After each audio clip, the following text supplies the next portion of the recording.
Hello. Hello, everybody. Welcome, welcome, welcome, welcome. So glad to see all of you tonight. Hit the like button, hit the subscribe button, and hit the notifications bell. And now, before we get started, I'm going to do something that I should have done a long time ago. Ever since we started doing this on StreamYard, I should have done this. So here goes. Token of the American century. I say that the century on which we are entering can be and must be the century of the common man. A radical redistribution of economic power. We know that racism is just a byproduct of capitalism. Everything would be all right if everything was put back in the hands of the people. We need a government that will make sure Americans are taken care of and organize the economy to serve the people, not the profits of a wealthy few. We now have the techniques and the resources to get rid of poverty. We got to start getting out there with the people. Get out of the movement and get to the masses. We need a government of action.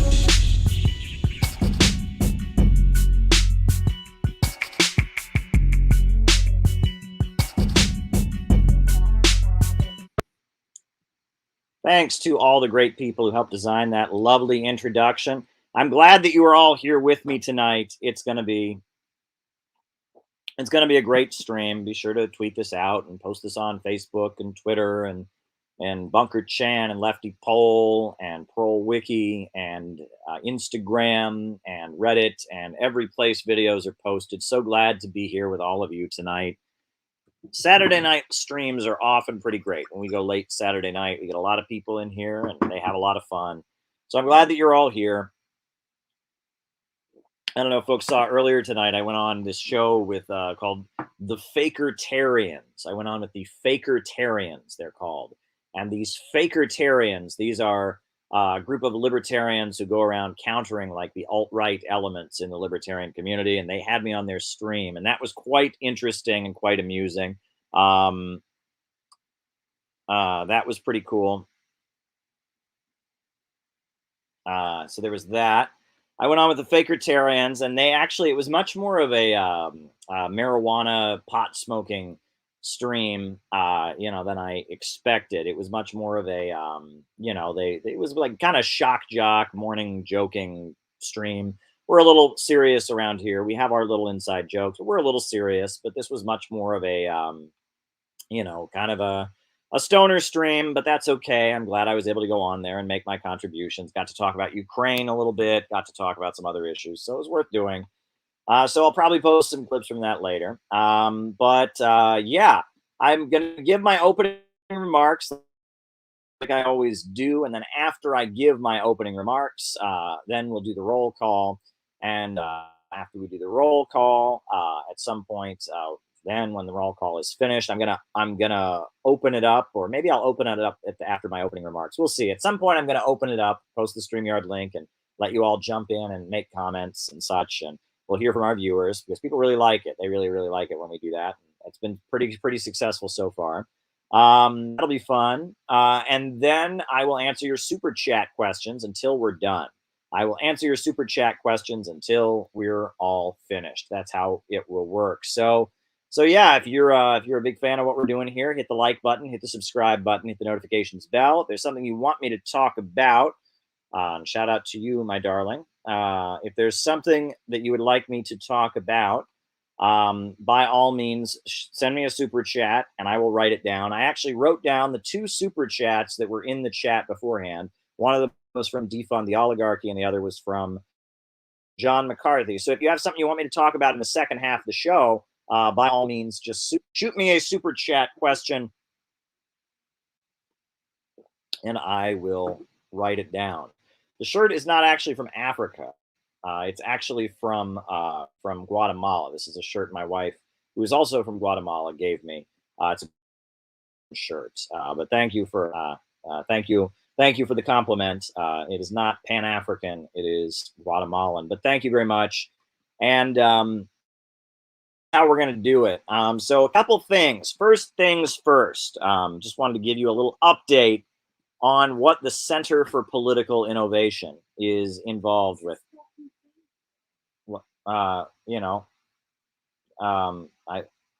Just going to give you give you an update on what the Center for Political Innovation is up to. First things first, this week, February 16th, we will be having, there is a National Day of Action for Alex Saab. Alex Saab is a diplomat from Venezuela who was on his way to Iran to arrange for food to be sent to Venezuela. And on his way there, his plane stopped in Cabo Verde. He was taken off the plane and held in Cabo Verde, and now he's been extradited to the United States. And this case is very dangerous. The United States is basically saying that it has the authority to arrest anybody, anywhere in the world, who tries to do business with countries they don't like. It's a horrific violation. It sets a very dangerous, very dangerous precedent, an extremely dangerous precedent. So because of that, February 16th is going to be really important. And we have got people all over the country ready to speak up about the Alex Saab case, February 16th, National Day of Action. There's going to be people in San Francisco. There's going to be people in Los Angeles. There's going to be people in Boston. There's going to be people in Miami. There's going to be people in Washington, D.C. There's going to be people in New York City. There's going to be people in Illinois. There's going to be people in Chicago. There's going to be people in small towns in Indiana. It's happening for real, and it's really exciting. There's a National Day of Action for Alex Saab, and we are ready to roll. And it's very, very exciting. And the Center for Political Innovation is all over this. We are ready to raise awareness about this case. I'm so excited about it. And it's an area where CPI is doing something. By all means, get involved. If you want to have a little rally yourself, if you and two or three friends want to stand out in front of a hall in your tiny little town with free Alex Saab signs, you should do because there are anti-imperialists in America willing for what they are doing. We need to make that abundantly clear. Dialectical materialism's opposition to metaphysics. All right.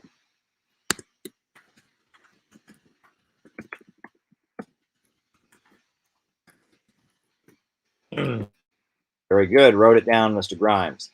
So that's going on. Then, coming up, March 12th, you all already knew about this, but March 12th, we're having an event headed to Austin, March 12th. There's going to be a great event called Free America from the Neoliberal Empire. Now, you all already knew that if you've been watching this. You knew about the March 12th event. Well, you didn't know about all of this. So I'm going to be there, and I'm going to give a talk. It's going to be awesome. Great conference in Austin at the hotel. Jackson Hinkle is going to be there. He's going to give a talk, and that's going to be awesome. But a whole lot of other people are going to be there. A whole lot of celebrities from our little corner of the world are going to be there. Samira Khan, Miss New Jersey 2015, outspoken anti-imperialist and journalist, and she is going to be there. Samira Khan will be there. A good friend of mine, longtime friend of mine, colleague. She used to work at RT. We work together. We know each other. And Samira Khan called me up and she said, "Am I invited? Can I go?" And I said, "Hell yeah, you can go." So Samira Khan is going to be there. Awesome stuff. And Peter Coffin, the great Peter Coffin, YouTube personality, comedian, and podcaster, along with Miss Astronaut Cowboy, who does the podcast with Peter Coffin. They are also going to be in Austin. And it gets better. Haas of the infrared community is also going to be in Austin March 12th. So this event is going to be astounding. This is going to be something I can't even imagine. This is going to be a jumbo anti-imperialist rally. Daniel Burke from the Schiller Institute is going to be in Austin. Keaton Mansfield, leader of the John Brown Volunteers, is going to be in Austin. David Cedillo, the leader of San Angelo Solidarity, is going to be in Austin. Lily Goldklang, another John Brown volunteer organizer in Boston, is going to be there. I mean, it is going to be a convention. It is going to be exciting. People are sending me crazy messages. People are saying this is going to be a pivotal event in the history of the country. Now, I'm not sure I would go that far, but it's going to be exciting. It is going to be exciting. The event is going to open with the Center for Political Innovation Pledge of Unity, the anti-fascist pledge that the workers of the world and the World Democratic Youth Federation created after World War II. And in addition to that, we are going to sing the Internationale, followed by the Star Spangled Banner. It's going to be awesome. It is going to be utterly amazing. So if there's any chance you can be there, you can be there to see me, to see Haas, to see Hinkle, to see Lily Goldklang, to see Keaton Mansfield, to see Peter Coffin, to see Miss Astronaut Cowboy, to see Samira Khan. Wow, this event is crazy. We are already talking to the hotel about possibly changing the time so we can start earlier, starting it earlier in the afternoon, because it's going to be such a kick-ass program. So many great personalities are going to be there. It's going to be really amazing, and we need all the help we can get with this event. If you're able to come into town early and help us, we're going to need help on security. Make sure that none of these stupid synthetic leftists can get in there and cause us a problem, or none of these stupid right-wingers can get in there and cause us a problem. That's going to be important. If you can come and help us build it, we're going to be promoting it all over the city of Austin, Texas. John Brown volunteers are already there. They're on the ground. It's crazy. This is crazy, folks. This is crazy. This is crazy. It's going to be very, very exciting. And I'm pumped. I am absolutely pumped. I mean, this event is worth driving over from a couple states. I'm going to have to take a couple days off work to do this event. You should too, because this is something special. Now we're hoping to do the same thing, or bigger or smaller, in Chicago later in the year. But this event it's on fire. It's got steam. I mean, it is rolling. Every day it gets bigger. I'm a little stressed trying to figure out the program. There's also going to be musical performers at the event.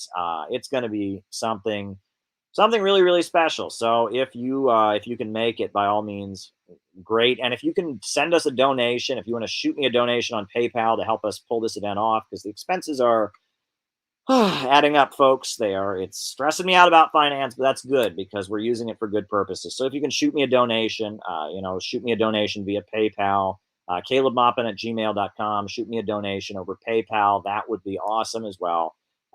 So that's happening. We are going to have a kick-ass event in Austin, and that's happening. So Wednesday for Alex Saab, March 12th in Austin. We are marching forward. It's really, really exciting. This is really amazing. Really amazing.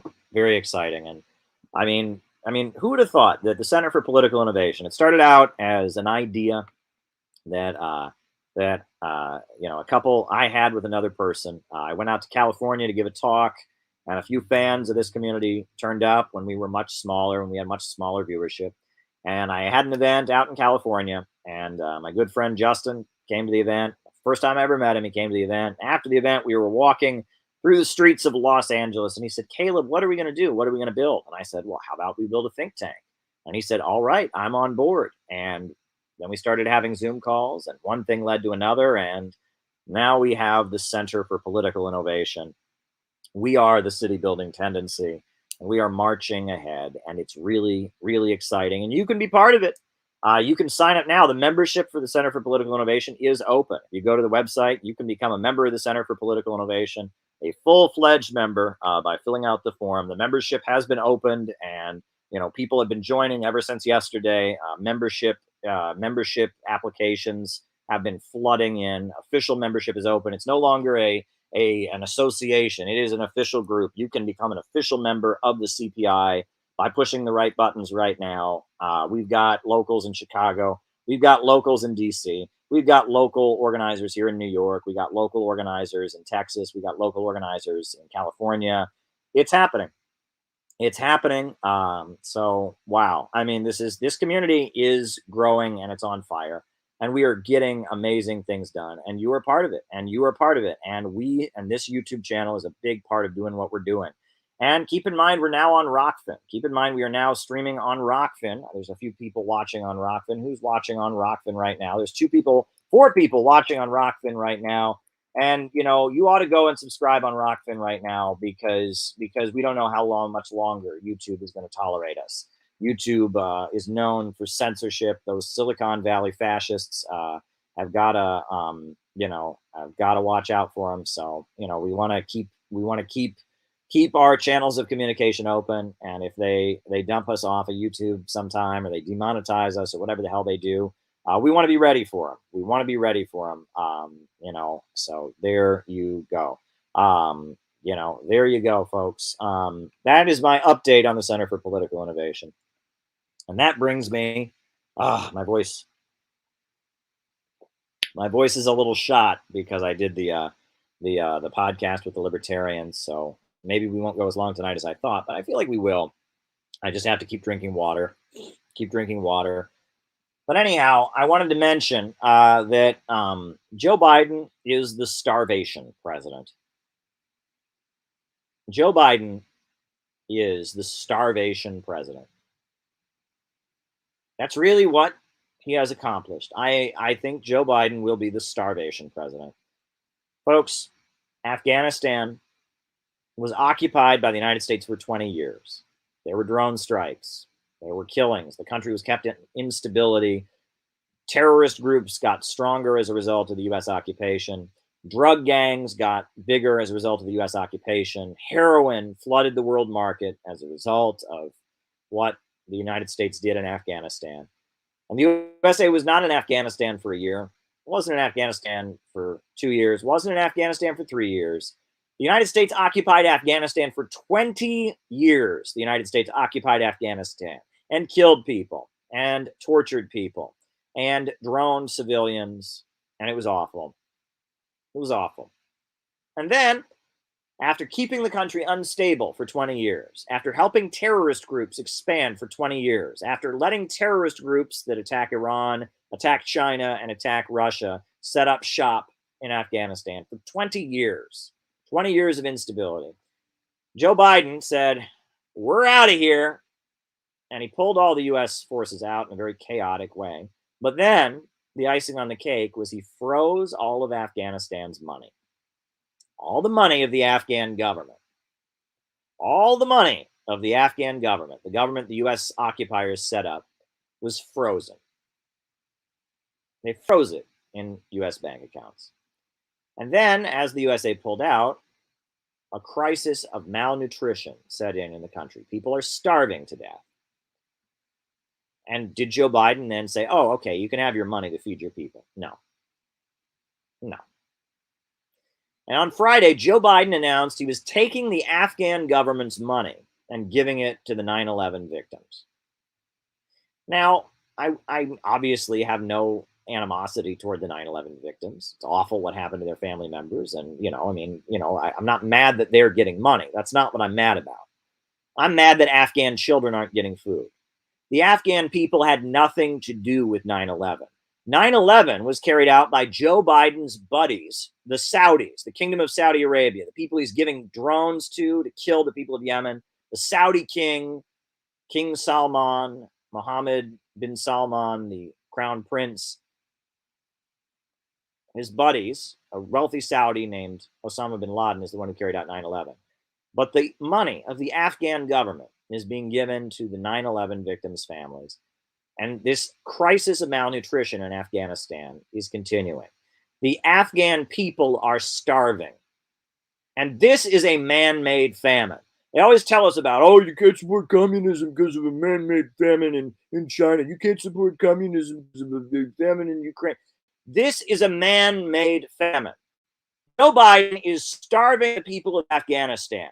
He is using food as a weapon of war. That is a war crime. Joe Biden is killing the people of Afghanistan, malnourishing them. This is a crime against humanity that is being committed. Joe Biden belongs in The Hague for what he's doing to the Afghan people right now. 20 years of military occupation, wrecking their country, tearing it up. And then on top of that, then he runs off and he takes all the money, all the tax money that all the Afghan citizens have been paying for the last 20 years. Now, that money is being taken away from the people amid a crisis of malnutrition. There's a famine going on, and Joe Biden created it. Joe Biden is starving the Afghan people. And if that is not a crime, If that is not a reason to scream, let's go Brandon from the heavens, thank you, Flame of Liberation, I don't know what is. We need to call this out. This is a crime against humanity. Joe Biden is committing a crime against humanity. He's committing an atrocity, and he should be ashamed of himself. He should be utterly ashamed of himself. He is a mass murderer. He's Famine Joe. He's not Sleepy Joe. He's Famine Joe. He's the starvation president. But it gets better. Joe Biden has consistently voted to impose sanctions on Venezuela when he was a member of Congress. He's preached hostility toward the government of Venezuela. He has not restored diplomatic relations with the government of Venezuela. And now there's a man sitting in a jail cell in Miami. Well, right now he's actually out on bond, but soon he will be dragged into federal court in Miami and charged with crimes. And that man is Alex Saab. And what was Alex Saab doing? Alex Saab was working as a diplomat for Venezuela. He was flying from Venezuela to Iran to try and arrange for Iranian food to be sent to Venezuela. So not only is Joe Biden starving the Afghan people, Joe Biden is at this point prosecuting and trying to destroy the life and throw in prison a Venezuelan diplomat for trying to feed the Venezuelan people. So not only is Joe Biden using food as a weapon of war in Afghanistan, Joe Biden is using food as a weapon of war in Venezuela. And he's not only put sanctions on Venezuela to make it harder for them to import food. No, that wasn't enough for Sleepy Joe, the mass murdering tyrant. That wasn't enough. No, he wants to go out of his way to kidnap and extradite and drag to federal court and try to imprison for decades somebody who tried to feed the Venezuelan people. Shame on you, Joe. Joe is the starvation president. But it gets better, folks. Have you noticed that the prices of food are rising all across the United States? Working families are paying so much more for milk, so much more for cheese, so much more for basic food items than they were paying before. Eggs, bacon. I mean, the price of food is through the roof. When Joe Biden was vice president, the Obama administration that he was part of became the first administration in history to cut food stamps. Did you know this? No other president until Obama had actually cut food stamps, right? Because, with the financial crisis, the amount of food that families were getting. And then in 2014, Barack Obama and Vice President Sleepy Joe cut food stamps so that the low-income families that get food stamps get less. And now Joe Biden is presiding over massive inflation. The price of milk is rising. The price of bread is rising. The price of eggs is rising. The price of all the things that working families have to buy in order to feed themselves is rising. And what is Joe doing about it? What is he doing about it? Nothing. He could impose price controls. Did you know that? Richard Nixon did it. Richard Nixon, when this was happening in 1971, Richard Nixon imposed price controls as part of the Nixon shocks. He could impose price controls, but is Sleepy Joe doing that? No, he's not imposing price controls. He's telling you to just calm down. That's what he said. Just calm down. Just calm down, guys. Just calm down. And the mainstream media is echoing him. The Washington Post is echoing him. I mean, there are hungry children all over the world because of a psychopath rapist, a guy who raped Tara Reid, a sexual predator, a psychopath named Joe Biden. Joe Biden is starving Afghan children. Joe Biden is starving Venezuelan children and trying to prosecute anyone who tries to feed them. And Joe Biden is starving working families here in the United States, squeezing them with his inflation, and he's not putting price controls. Joe Biden is the starvation president, and he should be ashamed of himself, and we should call him out. We should absolutely call him out. We should not stand for this. Joe Biden is taking food from the mouths of children on different continents, in North America, in South America, and in Asia, in Central Asia, and in South America, and in North America. Joe Biden is responsible for hungry children. Can you think of something? I mean, does this man have no conscience? Does this man have no conscience at all? None. I mean, what kind of conscience does this man have? that he could engage in this kind of behavior. I mean, how does Joe Biden sleep at night saying, I'm starving children in Afghanistan, I'm starving children in Venezuela, I'm starving children right here in the United States of America? How does this man sleep at night? I mean, can you think of a more reprehensible person? I mean, this is, and he's the president of the United States, for goodness sakes. And the synthetic left says we have to support him or else we're Trump supporters. Well, I say, let's go, Brandon. And I say that Joe Biden is completely out of line here. Did Donald Trump ever do anything as bad as starving the Afghan people? You know, I mean, he murdered Qasem Soleimani and escalated the danger of war. That was awful. You know, Donald Trump, he, you know, bombed Syria, which was an action to support the terrorists. That was awful. Donald Trump tried to stage a coup in Venezuela. It failed miserably. That was awful. But now Joe Biden is creating a man-made famine, right? I mean, can you believe this? I mean, I feel like I'm living in Nazi Germany. Okay, like this is, you know, people 100 years from now are going to ask me, Caleb, you know, when your government starved millions of Afghan people and intentionally created a crisis of malnutrition in the country, you know, what did you do about it? I mean, this is reprehensible, utterly reprehensible. You know, if the Pope is a Christian, he should excommunicate Joe Biden immediately. You know, I mean, this is unbelievable behavior. Unbelievable behavior. Busy schedule lately. Headed to work, listening. Here's a few coins of support. Thank you very much, Waking Red. I mean, this is utterly reprehensible. What he's doing to the Venezuelans, what he's doing to the people of Afghanistan, and what he's doing to working families here in the United States. This is a crime against humanity. He is committing mass murder. He is taking food from the mouths of hungry children. You know, that's in The Grapes of Wrath, in the book The Grapes of Wrath, right? Very classic Marxian, not Marxist, but Marxian novel, considered one of the greatest novels in American history. There's a scene where there's a group of workers on strike, and they're farm laborers. They're on strike. They're fruit farm laborers, and they're on strike. And some scabs are walking across the picket line to go work while the workers are on strike. And in the book, one of the scenes in the book is a striking worker grabs a scab and he says, "Hey, buddy, you're taking food out of the mouths of children," because it's true, right? Those workers were striking for better wages, and by scabbing on this strike, he was taking food from the mouths of children. Joe Biden is literally taking food from the mouths of children. It's not that, he's literally doing this. He's literally doing this. Why in the world would Joe Biden not impose price controls and get the price of bread down and get the price of eggs down and get the price of milk down? You know, I mean, it's one thing for wealthy folks. You know, wealthy folks are like, "Oh, this sucks, darling. I'm going to have to pay twice as much for a loaf of bread." But for a family that's getting food stamps to feed their children, that is collecting food stamps to feed their children, for the price to be $1 more, $2 more, that makes a fucking difference. You know what I'm saying?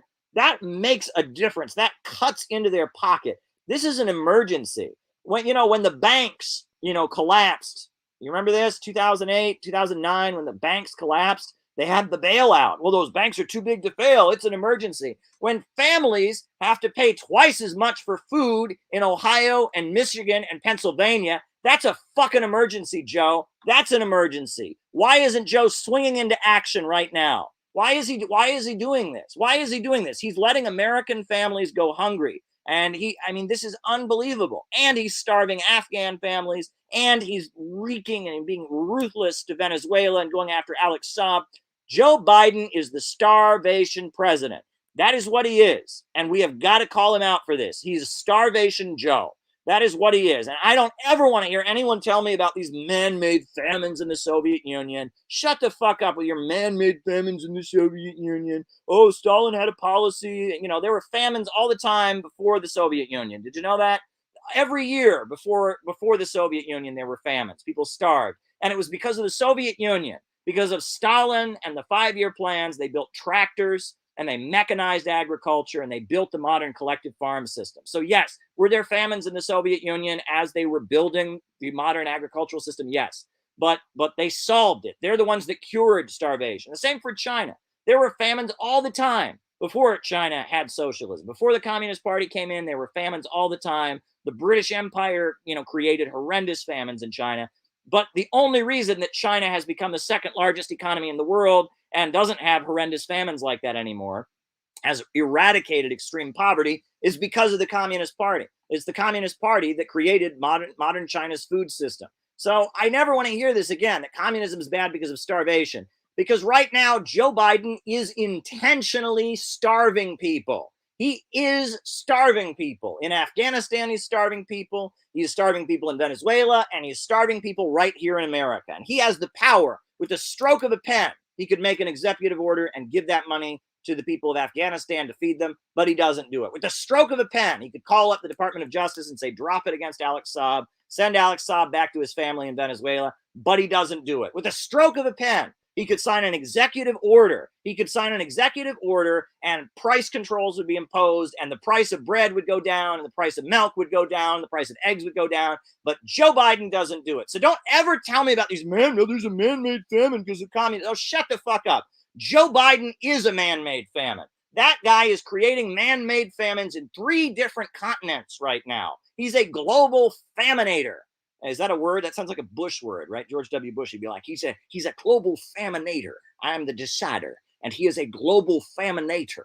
But I mean, this is Joe Biden. I mean, and I never want to hear anybody ever again tell me about this communist man-made famine. Joe Biden is intentionally creating famines in 3 different countries right now. All he would have to do is take one of these and stop it, and he doesn't do it. Now, if you want to talk about an immoral person, I hate to argue on a moralistic level. I hate to argue on a moralistic level, and we want to have a dialectical materialist approach and be classist, but I got to call this guy out. And I am furious, and I'm also furious with the synthetic left that tells me that it's my job to defend Joe Biden. Seriously, they tried to tell us to vote for Joe Biden. I got news for you guys. Now, it's a secret. Don't tell anyone.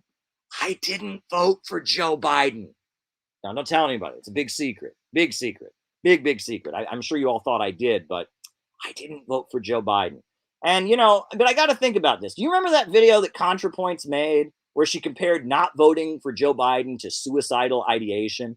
Do you remember all the streams Vosh did? Not once, not twice, but over and over and over again. Jabba the Vosh was on there saying, wah, wah, wah, wah. You can even say, fuck Joe Biden while you do it, but you got to vote for Joe Biden. Wah, wah, wah, wah, wah, wah, wah. Oh, wah, wah, wah. We got to vote for Joe Biden. These people were campaigning for a faminator, a famine creator, starvation Joe. That's who they were campaigning for.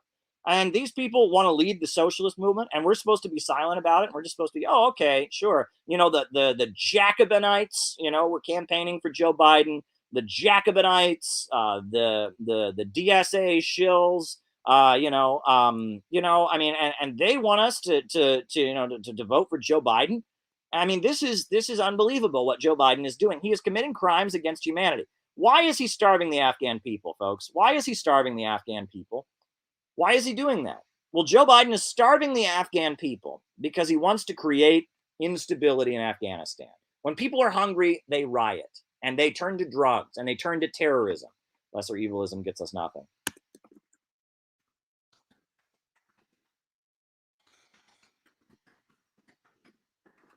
When people are rioting, when people are hungry, they riot.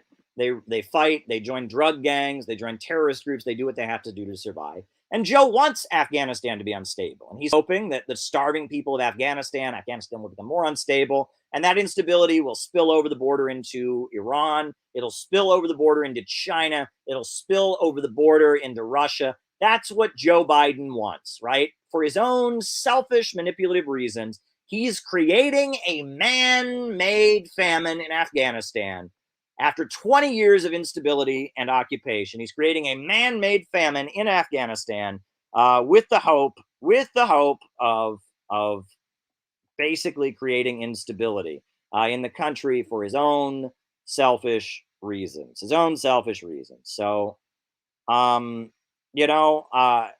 don't know what more to say about it. I'm pretty angry about it. I find it to be very infuriating. Now, You know, I got a couple other things that I can say here in my opening remarks, but you know, in the interest of time, and because we haven't been doing this very long, I think we're going to open it up here a little bit. I'm going to open up the stream, and I'm going to have, I think, 2 or 3 people can come on. We'll do 3 people, 3 people, no, 4 people. I don't know. I'm weird like that.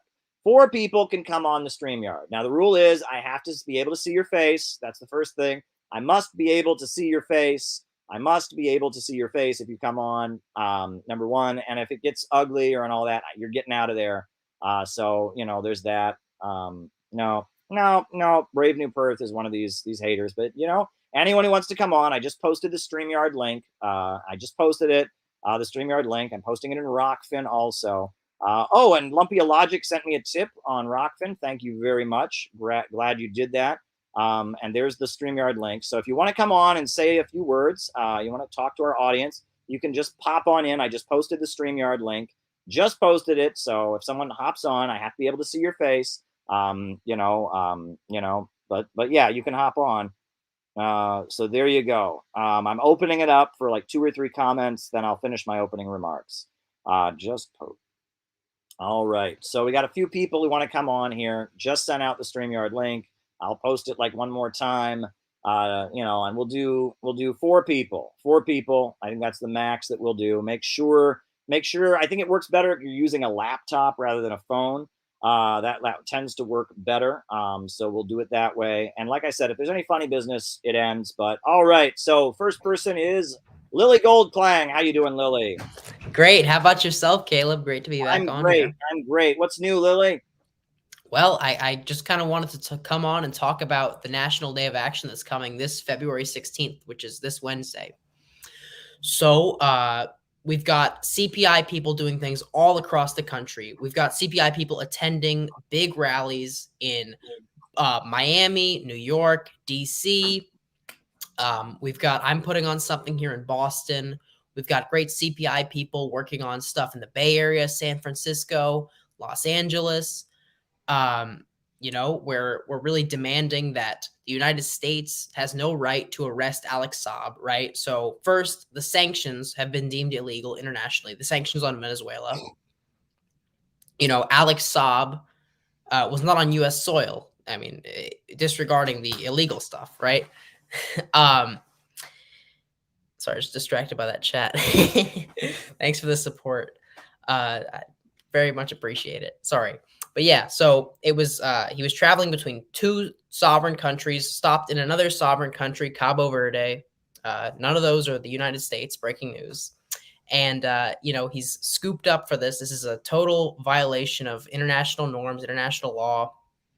And we're really kind of trying to highlight that, if they can just snag any diplomat off a plane in any country, I mean, what's saying they can't do it to you and me? You know what I'm saying? Right. I mean, this thing is crazy. And Lily, since this is totally not scripted, and I totally didn't plan to bring you on beforehand, and this you're speaking completely off the top of your head with no prepared remarks. Is there anything else you want to tell us about the Alex Saab demonstrations that are planned? Let's see. All right. If you want to learn more about the demonstration, please shoot me an email. Shalom Chaya. Please shoot me an email at lily_goldklang@emerson.edu. I'll put my email in the chat right now. But let's see, was there anything else? Yeah. And do you have any other thoughts on Joe Biden, the starvation president? I mean, it's kind of horrifying. Like what you said, how does he sleep at night? I mean, my theory personally is I don't think he knows what's going on. I don't know if he really I'm not trying to defend him, but honestly, I don't think that guy knows what the hell's going on at this point. Yeah, I think you're right. Especially when he's, the clips of him when he says things like, well, now they're telling me to go over here. And, I get that impression. Well, Lily, all my best to you. I know you'll be out on the streets in Boston on Wednesday. And I know that people all over the country are going to be out of the streets. Free Alex Saab, return him to his family, lift all sanctions on Venezuela, hands off Venezuela. All right. Exactly. All right. Please turn your eyes to the chat. I'm going to drop my email in there right now. Please shoot me an email to get in touch, and I'll plug you in. All right, cool. All right, now I'm going to bring on Raphael. What's happening, Raphael? Hi. Hi, redheads of the world unite, right? What's on your mind? Hey man, how are you doing? I always watch your streams. I really like your streams. Okay. What's on your I'm mind? huh? What's on your mind tonight? I don't know. I don't know. Uh, I'm a militant of the Brazilian Communist Party youth. Oh And wow, okay. I think I met one of your party's members in Russia at a conference a few years at the World Festival of Youth and Students. I think I met some of the leaders of the Communist Party of Brazil, and I was in Brazil a few years ago. I yeah, spoke at I the saw. conference of the What trade was union. the name? I'd have to look it up, but but I spoke at a conference of the Trade Union Center of Brazil in 2016. That's where I gave a talk about oil price manipulation, oil in the global capitalist crisis. It was translated into Portuguese, and Brazil. There's a lot of militant struggles going on in your country. But tell me this: do you think that Lula da Silva can get reelected? Yes, I think he can.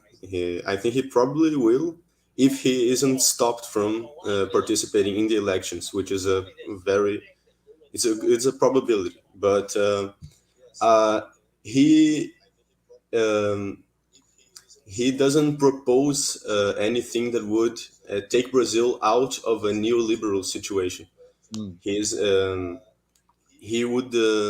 I mean, of course, he would. He is a lot better than Bolsonaro, of course. But for example, uh, he would not make how do you say agrarian reforms, for example, which would break our agricultural elites, which what are destroying the Amazon forest. He doesn't propose policies that would take Brazil out of the imperialist system. So, of course, in a second term of the election, him against Bolsonaro, we would vote against Bolsonaro. But we do not support his policies. Well, let me ask you: do you feel like he's more radical since he's gotten out of prison? I mean, this Lula da Silva was framed up Yeah. and railroaded to jail. With the with Bolsonaro and the right wing and all of that, and now he's out. And I've heard him make statements like supporting North Korea and such. I mean, do you think he's more radical now that maybe he's improved? Is in fact it's the opposite. In fact, he has been every day he has been going even more to the right. I mean, sometimes he will say something like about agrarian reforms, about sovereignty, but he always backs down, and he always goes more and more a speech to the right wing of no, we have to accommodate the politics for everyone. We have to make concessions. We have to take care of the markets. And in fact, he has compared North Korea and Venezuela to Bolsonaro, for example. Okay. But his external politics during his period was very much more anti-imperialist. But All right. he doesn't propose to be an anti-imperialist. All right. Well, thank you very much, Raphael. Is there anything you want to say before you wrap up? Any other thoughts you have for us? I don't know. Learn about Luis Carlos Prestes. You know Luis Carlos Prestes? Right, sure. The Marxist hero of Brazil, right? Yeah. Yes. He was born in my city, in fact. Well, very good. All right. Thank you, Raphael. All right. Next, we've got Xander. Xander. Hey, how are you, Xander? What's on your mind tonight? Can you hear me? I can hear you. I know I have a really crappy mic. So I just started watching your stuff and I've been getting into it, and I'm pretty new to the whole thing, but I got a couple books and I was hoping I could get like a yay or nay on them, kind of your general opinion. Okay, go ahead. I got the first one, Gramsci.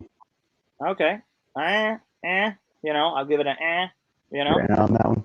And the other one I got is Reflections on Violence. I'll give you an but it's you know what I mean? I got Lenin's What Is to Be Done too. Oh, I'll give you an thumbs just up on that. What are some positives? I mean, what are some All right. Very good. All right. Yeah, no, those are good books. George Sorel, his Reflections on Violence is basically it's a reaction to the failures of European social democracy in the lead up to World War One. And he's arguing the problem is psychological and spiritual. And he's talking about how basically in order to make a revolution, you need to tap into kind of people's desire to be revolutionary.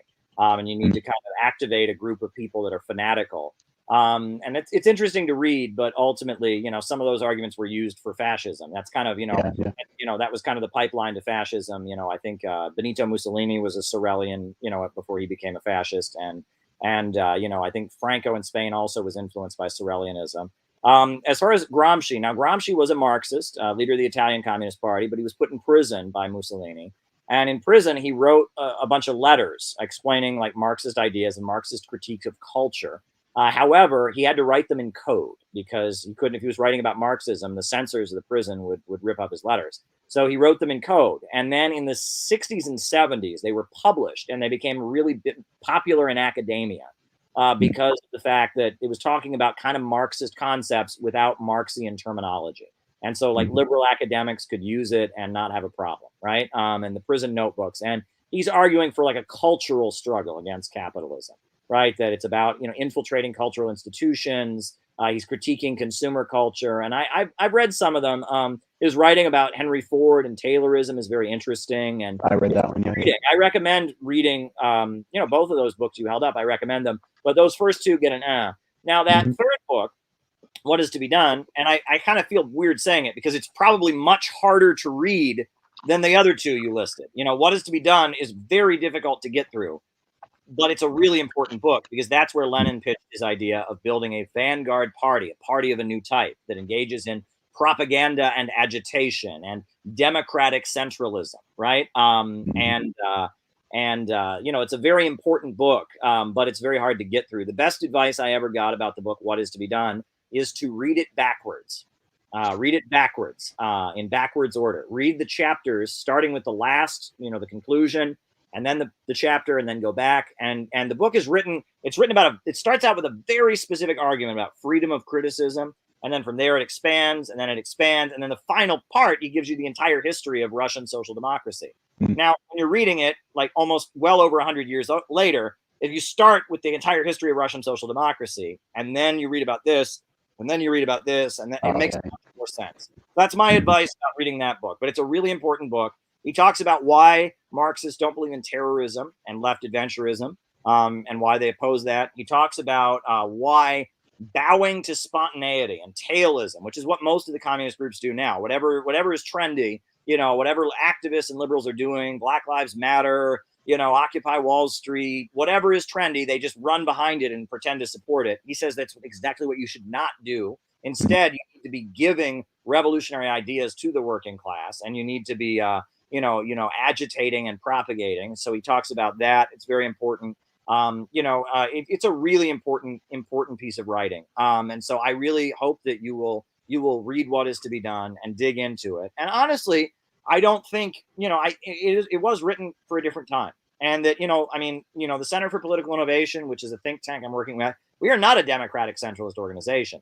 Because some of the ideas in that book, if taken, if applied in our time, they don't work out so well. But that is such an important book in the history of Marxism, and so much truth is in that book. I recommend you read it. It's a little hard to get through because there's a lot of references to obscure Russian newspapers, etc.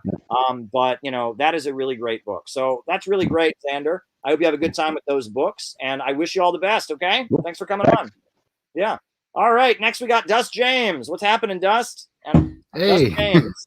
Hey, everybody. I think you're the last one. Well, we'll take one more. I see Defund the Oligarchy's on here. I'll bring him on after you. But then that's it. Then we're closing the phones because I got a couple more comments to make. So what's up, Dust? How you doing?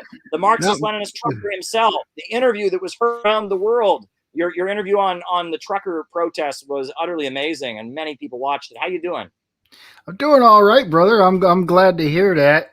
I put a lot of thought into some of the ideas that I presented in that interview beforehand, and I was glad to come on and say my piece on it. I just finished a live myself. I just interviewed a great independent streamer out in East Texas who gave African American woman an elder, she gave an impassioned speech about the water crisis that they're dealing with out there. It was very, very powerful. Added her to some of the groups I'm doing all right, brother, man. And I'm coming to a lot of clearer, understandings. I think seeing the workers, the drivers, fellow drivers, owner operators, whatever you want to call them, out there on this issue against these mandates. And it really pushed me to look into the issues that I wouldn't have looked into otherwise. Like in a lot of liberal spaces, we're not allowed to question the fact that the vaccine was the primary way of defending against COVID. And we weren't even allowed to talk. And if you say that in any liberal, so-called liberal or left spaces, you're immediately saying as an anti-vaxxer. If you say the word big pharma, you're right wing now, apparently, even though we were just, pushing local governments to sue big pharma for pushing opioids. And, it's crazy. And then that one image of the Nazi and Confederate flag together. It's like the second you put up, hey, I critically support the truck drivers. It's like they're all fascists and they use the same exact image. Like, you're going to use if you're going to, demonize an entire spontaneous movement, at least don't all use the same image to point towards outliers to do it. Exactly what the right wing would do to the anti-war protests. They would take a picture of one Maoist communist or one supporter of North Korea at the rally and say, "Oh, these are all communist traitors. Don't, the anti-war movement, don't listen to anything they say." This is exactly the same thing. Or during Black Lives Matter, you remember during the protests, they would find one group of Black Lives Matter protesters to be chanting like "kill cops" or something, and Fox News would say Black Lives Matter wants to kill police officers. There's a bunch of murderers. Don't listen to anything they say. This is the exact same thing. How are people not stupid enough to see that this is the exact same technique? It is like, it's like whatever playbook Fox News had for dealing with left-wing protests, MSNBC and CNN are now using the exact same tactics, right? Oh, and it's disruptive. It's disruptive. Well, Occupy Wall Street was disruptive. The protests that happened, around Black Lives Matter were disruptive. I mean, it's the exact same. Literally, take everything they're saying about the truckers right now and take the word truckers out and put Black Lives Matter or Occupy Wall Street in there, and you've got a Fox News headline. And these people are falling for this, right? It's just like, oh, well, my team is against it, and I'm on the blue team, and they're on the red team. And I mean, it's like, this is how we get trapped as the working class. This is how the working class gets prevented from taking independent action and operating as a class for itself. A class for itself is what we need. The working class to fight on its own interest. But it's this red team, blue team stuff that manipulates them. But what else is on your mind, Dust? Anything else?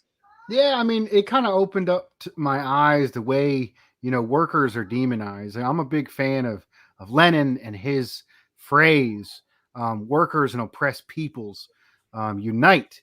And if I look at the way they demonize both Black Lives Matter and, the truckers, and then look at how they demonize Russia, and they demonize Venezuela.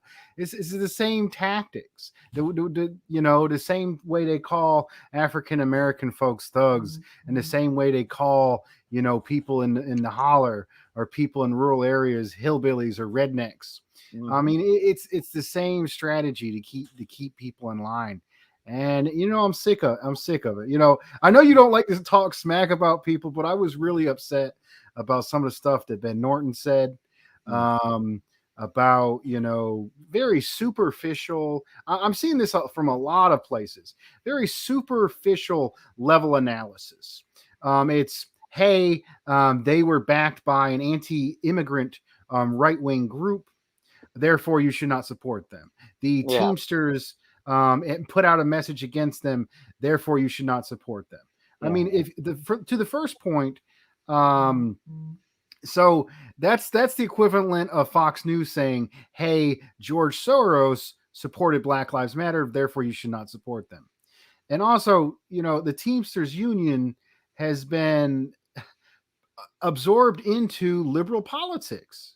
Yeah. I mean, even the most corrupt union is better than no union, because Right. a union gives us workers' power, gives us basic job security, gives us basic rights, gets a contract, raises the wages of the entire community and entire labor market. Mhm. But that does not mean that they're in the right on all the issues. And they have been taking a lot of money from working people that should be going to build and do outreach and support the workers, and giving it directly to our enemies in the Democratic Party. And that's how it is. Mhm. Yeah, no, So, you're absolutely right. You're absolutely right.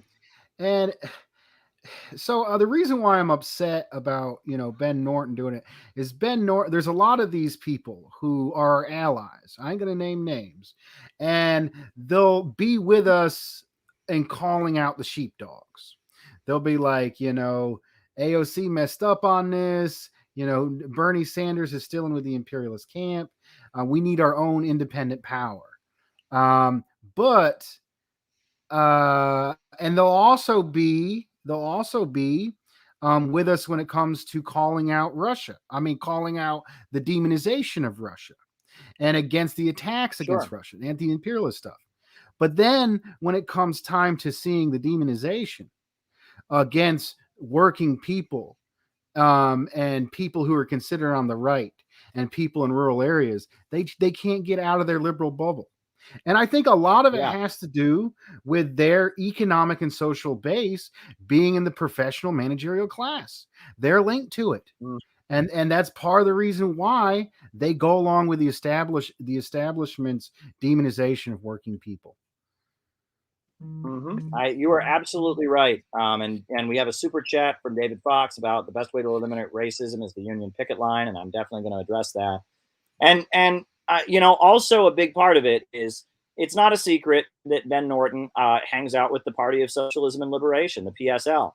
I mean, he's not a member, but that's who he associates with. He's in with Brian Becker. He's in with Abby Martin and Mike Preisner, and that's who he associates himself with. And if you want to know why that's problematic, you really need to look into and read what I've written about Marxism and the legacy of Sam Marcy, because Sam Marcy, a Trotskyite who had some good sense, he didn't go along with Trotskyism, and he broke with the Trotskyist movement because he saw it as anti-communist and pro-imperialist. He had some negative attributes, and the Workers' World Party that I was in for many years, they came out of Sam Marcy, and then the PSL, the Party of Socialism and Liberation, they're also a split, or they're a split from the Workers' World Party, in 2004, and this is the Marcyite line. And if you want to understand the flaws in this kind of thinking, you really need to go back and read what I wrote about Sam Marcy.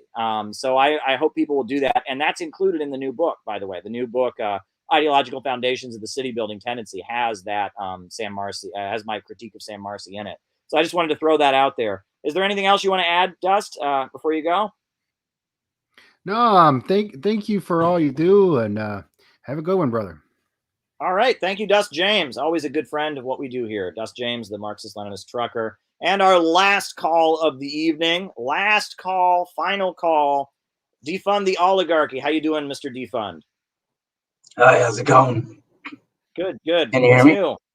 I can hear you. Yeah, last time I joined and I tried to talk, but I was on the MBTA and it was, as you say, Okay. it's really not great. The transport is terrible.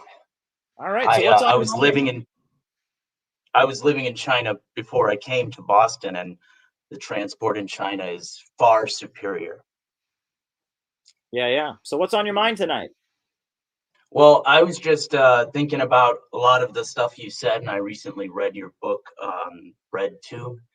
And mainly, I challenged some of the people that I organize with, presenting them with some of your views. And I found that a lot of them were I'm not sure if it's just because of the divisive nature of the COVID policies, but, I find that it's very hard for them to understand why I, like Dustin, your last viewer, agree with them stopping the capitalist system in its tracks and saying, you need to recognize us.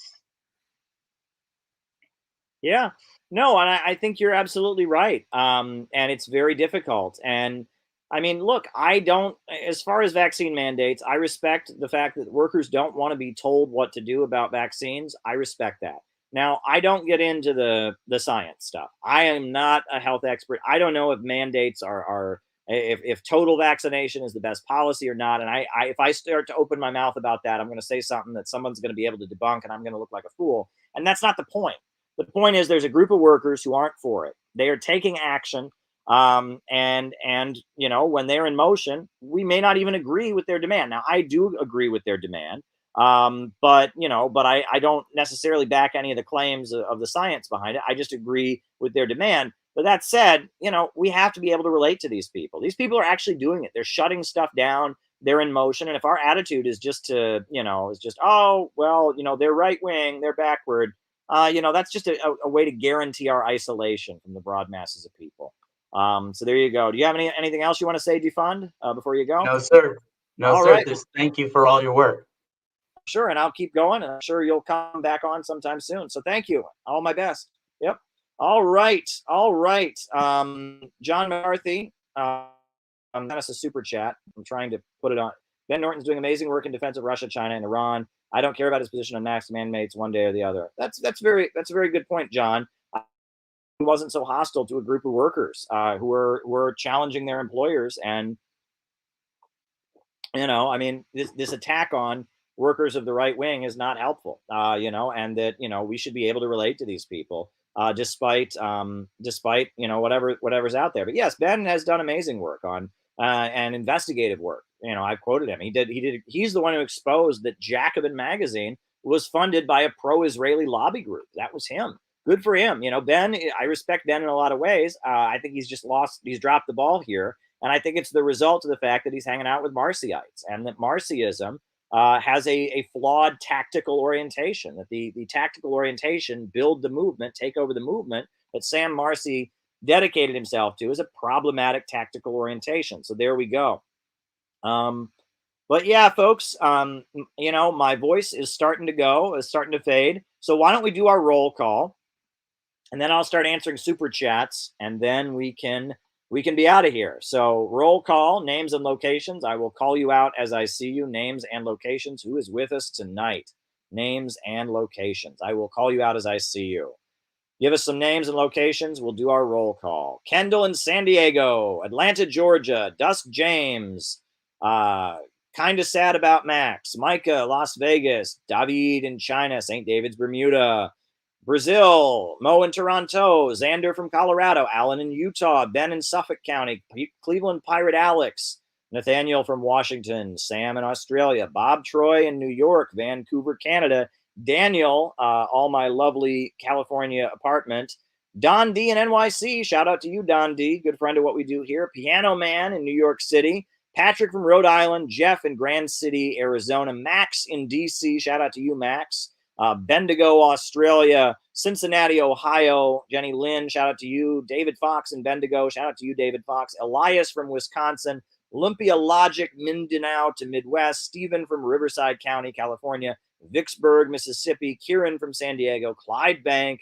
Dario from Brooklyn, Raphael in Brazil, Los Angeles, Auckland, New Zealand, Joey from Belize, Vancouver, Canada, Lex in Crystal and San Antonio, Mike in North Carolina, Dylan in the universe, shout out to you, Dylan, out there in the universe, Temple City, California, Burns in Alabama, Calgary, Canada, Filippo in Italy, Carbota, Argentina, Pittsburgh, Pennsylvania, Michelle in Mexico, San Antonio, Texas, Los Angeles, Jacksonville, Florida, Lockport, New York, Peter from New York, Pomona, California, Austin from Massachusetts, Rhode Island, Balthazar in Oakland, Hakim in Brazil, Mohsin from Iran. Wow. Good times, folks. Good times. Google is not a verb in Northern California. Good stuff. Good stuff. Anybody else? Names and locations. And then I will start answering super chat questions. And if you have a super chat, by all means, shoot it my way. Shoot it my way, and I will try to answer it. Mohsin from Iran is with us. Very good. All righty. I think at this point, I will now proceed to start answering super chat questions. All righty. The Communist Party of Canada's take on the truckers. I am disappointed by it. Right? I'm disappointed by it in that, you know, look, if they are adamant, right? I look, listen to what Richard Wolff is saying. Richard Wolff is great, right? What Richard Wolff is saying is very on point. Him saying that, you know, he respects that they disagree and that they're taking this position. My position on this is basically Richard Wolff's position, which is that while not anti-vaccinations, not question, not necessarily buying a lot of the medical arguments these people are making. These are workers taking action on the job, and we need to be with them.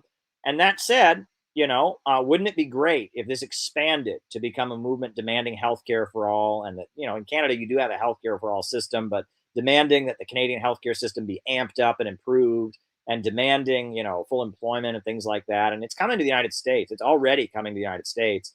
And I mean, and when it comes here, and the Communist Party of Canada, with all due respect, even if they totally disagree that they support mandates and they disagree with it, and yes, we all recognize this is funded by right-wing money, that this is being pushed by right-wing groups and stuff. Yes, we recognize that. No one denies that. However, that said, even if they don't take my position, shouldn't they have at least written about it in a way that there was some aspiration to reach out to the workers involved and win them to socialism? I mean, shouldn't that have been, part of their statement? I mean, the fact that they wrote this article basically calling them neo-Nazis, I mean, that tells me that just like the Communist Party USA, there's an element of being out of touch. They're in the movement and not into the masses. And I'm disappointed by them, right? American big tech and Chinese big tech. American big tech versus Chinese big tech. All righty. Interesting question. All right. Well, yeah, that's what that says to me. And it says to me that they are very much involved in synthetic leftism. And that I know there are very good communists in the Communist Party of Canada. I've got a lot of friends in the Communist Party of Canada, but it seems like just like the Communist Party USA has this, this gang of lunatics that are obsessed with me. All right, Ryan Becker, PSL. All right. Defends. All right. Just like this current in the Communist Party that is just obsessed with canceling me and trying to destroy my life and my reputation for whatever reason, it seems like there is a synthetic left current. There's a synthetic left current that just can't get over, but that's right wing. But that's right wing. They broke the rule. They broke the rule. That's what a lot of these woke scolds, I mean, these synthetic left types, that's just what they think. They broke a rule. They think being a progressive is that you have a list of rules that everyone must follow at all times. And if somebody breaks the rule, then they broke the rule. They broke the rule. I mean, it's just the most obnoxious. This is how these people think, I swear. And there's this group of people, and that's what they think being a leftist and being a socialist is they have this list of rules everyone must follow. And they sit there and they're like, they broke the rule. They broke the rule. Oh, shut up. Just shut up. They broke the rule. It's like, wow, there's a group of workers that are out on strike challenging their employers right now. They broke the rule. Oh, shut up. You know what I mean? And, Caleb has got a great live stream about communism and Marx. He broke a rule. Oh, shut up. Oh, wow. There's working people that are really, really angry at the system right now. Shouldn't we try to reach out to them and win them to socialism? They broke the rule, but they broke the rule. They're right wing. They broke the rule. Oh, shut up. I just want to smack these people. This is what they think being a leftist is. They just want to walk around and then it's like, you broke the rule. You broke the rule. I followed the rule. Oh, shut up. Shut up. Shut up. Shut up. Shut up. Shut up. Shut up. It's so annoying, right? That is not analysis. Yeah, I get it. No one here denies that the truckers in Canada are right wing. No one here denies that a lot of the folks that are supporting Donald Trump right now, I never voted for Trump. I would never vote for Donald Trump. I wouldn't vote for anti-immigrant bigotry. I wouldn't vote for Islamophobia. But I feel a need to recruit, out of, people that are supporting Trump. A lot of them should be socialists right now. A lot of them should be socialists. Thank you, Herb Bryant, for the super chat. I really appreciate it. A A lot of them should be socialists, and we need to find a way to relate to them. We can't just point at them and be like, they broke the rule. It's really, really annoying. It's really, really annoying. And I'm sick of it. I really am. And I'm going to break the rules. And you should break the rules too. You should break the rules. I dare you to break the rules. And more people need to break the rules and not be intimidated by these people. The way these people operate is they go after somebody and they raise an alarm on social media. They broke the rule. And then people cower and they back away. That's how it keeps going. It's like McCarthyism. It is just like McCarthyism. What kept McCarthyism going? People naming names, people cooperating and being intimidated. But when people started going to the House Un-American Activities Committee and saying, screw you, and refusing to name names and refusing to cooperate, that is when, you know, things started to change. That's what we need to do. We need to just stop playing ball with these people. These people that are just doing this, they broke the rule. We just need to say, you know what? People break rules. It happens, you know? You know, there's an old communist who used to say, this is the only working class we've got. This is the only working class we've got. I like that. This is the only working class we've got. You know, sanctions seem to become foreign policy norm, but if bombing caused and as much of an epidemic of destruction as sanctions did, the harm would be noticed as war crimes that they are. All right, we'll talk about that. Sanctions are war crimes. All right, wrote it down. Thank you very, very much. All right, next super chat question. Are the JBVs going to participate in vigils called by Code Pink about Afghanistan next week? I did not know about these vigils. I think it would be really awesome for anyone affiliated with the Center for Political Innovation to participate. So yeah, I'm not opposed to that, but I did not know these vigils were happening. So if I knew about them, I would, you know, and I have to, if folks know about them and want to go to such vigils, I think that's a great thing. Oh, we got a couple of people coming in on the Rockfin here. Ellie from Marino says, thank you, Dust, for your support of my workers' bodily integrity. I am pissed off at my union. Well, there you go. You know, there you go. That's Ellie Marano who's saying that. But there you go. There you go. And we have a new subscriber on Rockfin, by the way. Brennan Ruffing is now subscribing to us on Rockfin. So welcome, Brennan, to the Rockfin. You got to subscribe to me on Rockfin, folks. They are going to ban me from YouTube. It is only a matter of time before they ban me from YouTube. I don't want it to happen. I really don't want it to happen because YouTube has a much bigger audience than other outlets, but eventually they will get to me. And so that's why we are moving ahead. And that's why we're moving ahead. So there we go. There we go. All right.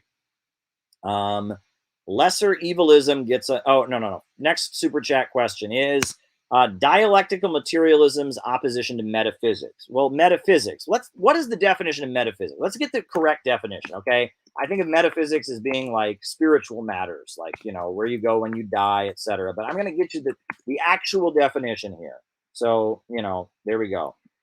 Metaphysics is the branch of philosophy that deals with the first principles of things, including abstract concepts such as being, knowing, substance, cause, identity, time, and space.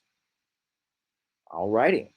And why does dialectical materialism not engage with metaphysics is the question. Well, dialectical materialism argues that change comes about through conflict, that all that exists in the universe is matter, and that matter is constantly in a state of change and motion. That is the dialectical materialist worldview. Now, I am not a pure dialectical materialist. I think there's a lot to be learned from dialectical materialism, but I do have a spiritual side, an idealist side. I do believe in God. I do believe in the power of human intention and the, you know, the will of people to get things done. I do believe there are spiritual forces in the universe.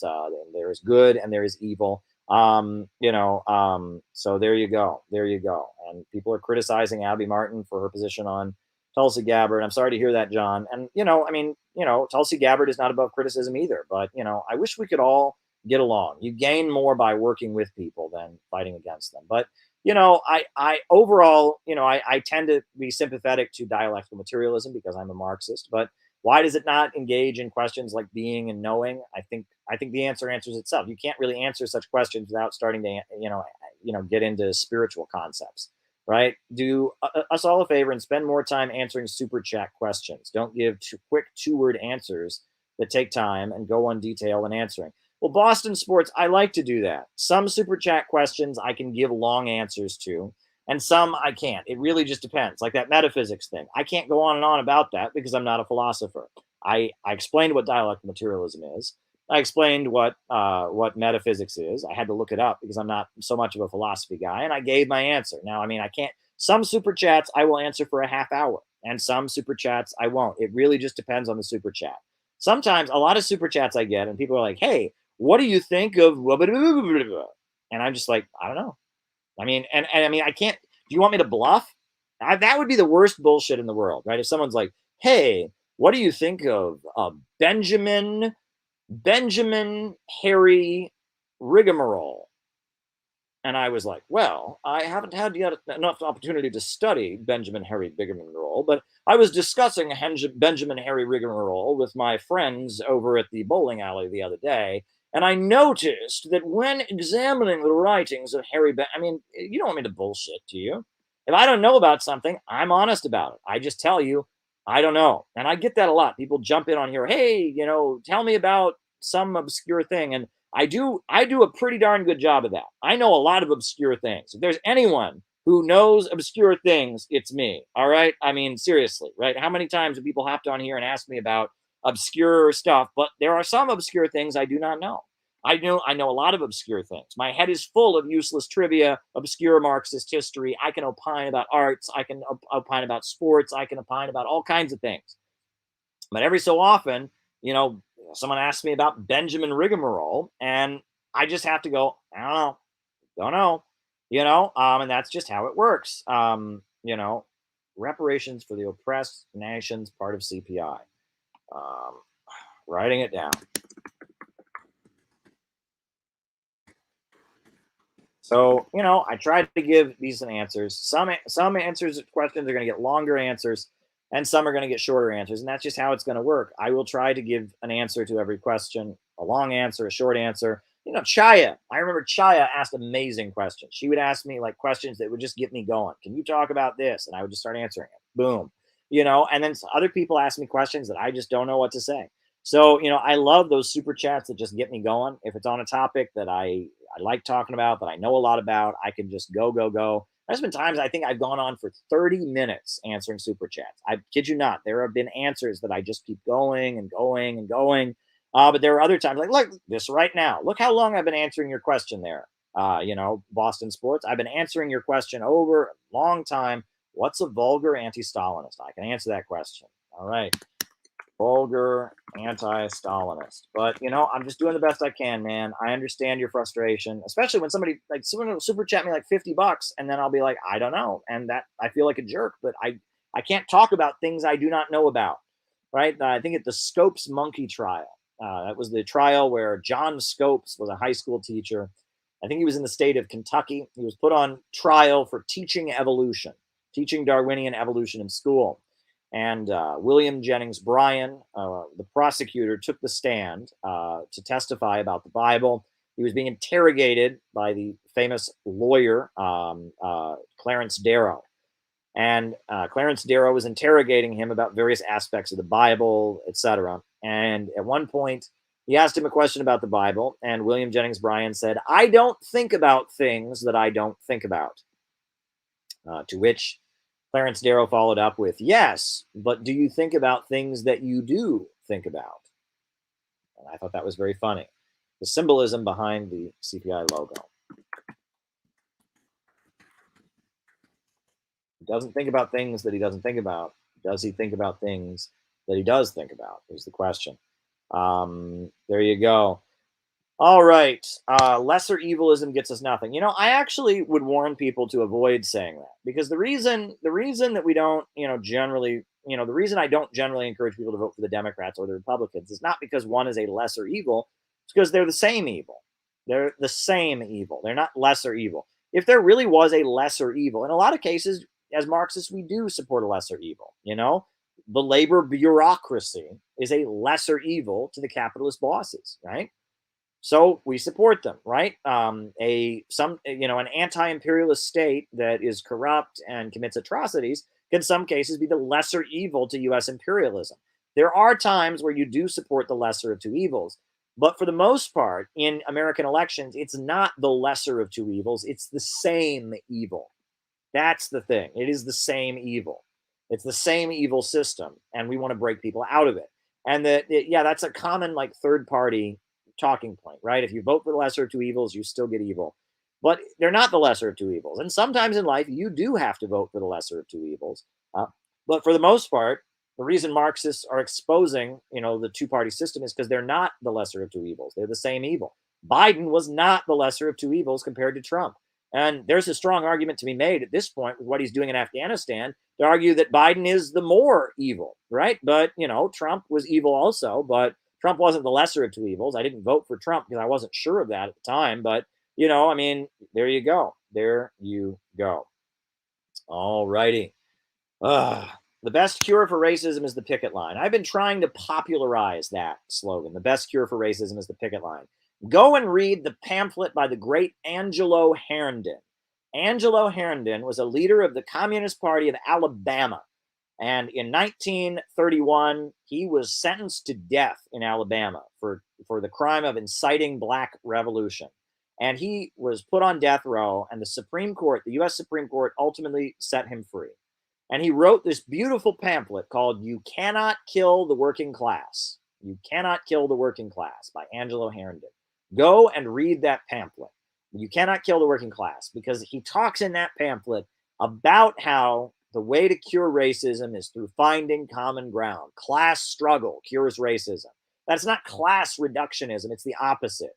It's through class struggle that people see what they have in common. It's through class struggle that workers see that standing with the most oppressed is to their benefit.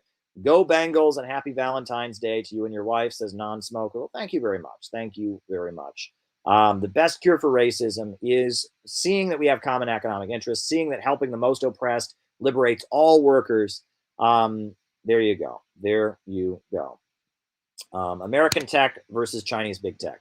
Well, American big tech is a for-profit entity. They're for-profit. They're operating for profit. And they were, the U.S. government had a lot to do with setting them up, but they are carrying out the agenda of U.S. imperialism. They are kind of the social engineering side, the Malthusian social engineering side of U.S. imperialism. They're tied in with Langley. They're tied in with the NSA. There's a particular fetish for global revolution. You can talk about Marilyn Ferguson, who was out of the Stanford Research Institute, and that was the occultist guru and that worldview. But, Silicon Valley is part of the global capitalist system. These are for-profit companies that are raking super profits and making money, and not good, not good. Whereas in China, big tech was created by the Communist Party as part of their economic plan. Huawei Technologies is a state-controlled mega corporation. It's technically a cooperative under Chinese law that was created by the Chinese Communist Party. It was described actually in Harvard Business Review as a great example of profit sharing being effective. I think there is a bit of a difference between Chinese big tech and American big tech. Chinese big tech is with a socialist country trying to, build up the socialist country in opposition to U.S. imperialism, supporting the Belt and Road. American big tech is trying to maintain the dominance of Western capitalism over the global economy. Bit of a difference there.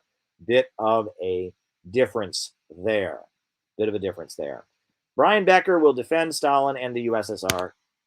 Go read my article about Marxism. Sam Marcy would do that also, right? That is the line. The Marcyite line is that they are Trotskyists, but to be a real Trotskyist, you have to be a Stalinist. It doesn't make any sense, okay? Sam Marcy would defend the USSR's legacy very loudly also. This is the Marcyite worldview. Brian Becker is a student of Sam Marcy, and I was in the Workers' World Party for many years. And, find a time the Workers' World Party will openly quote Trotsky. They won't.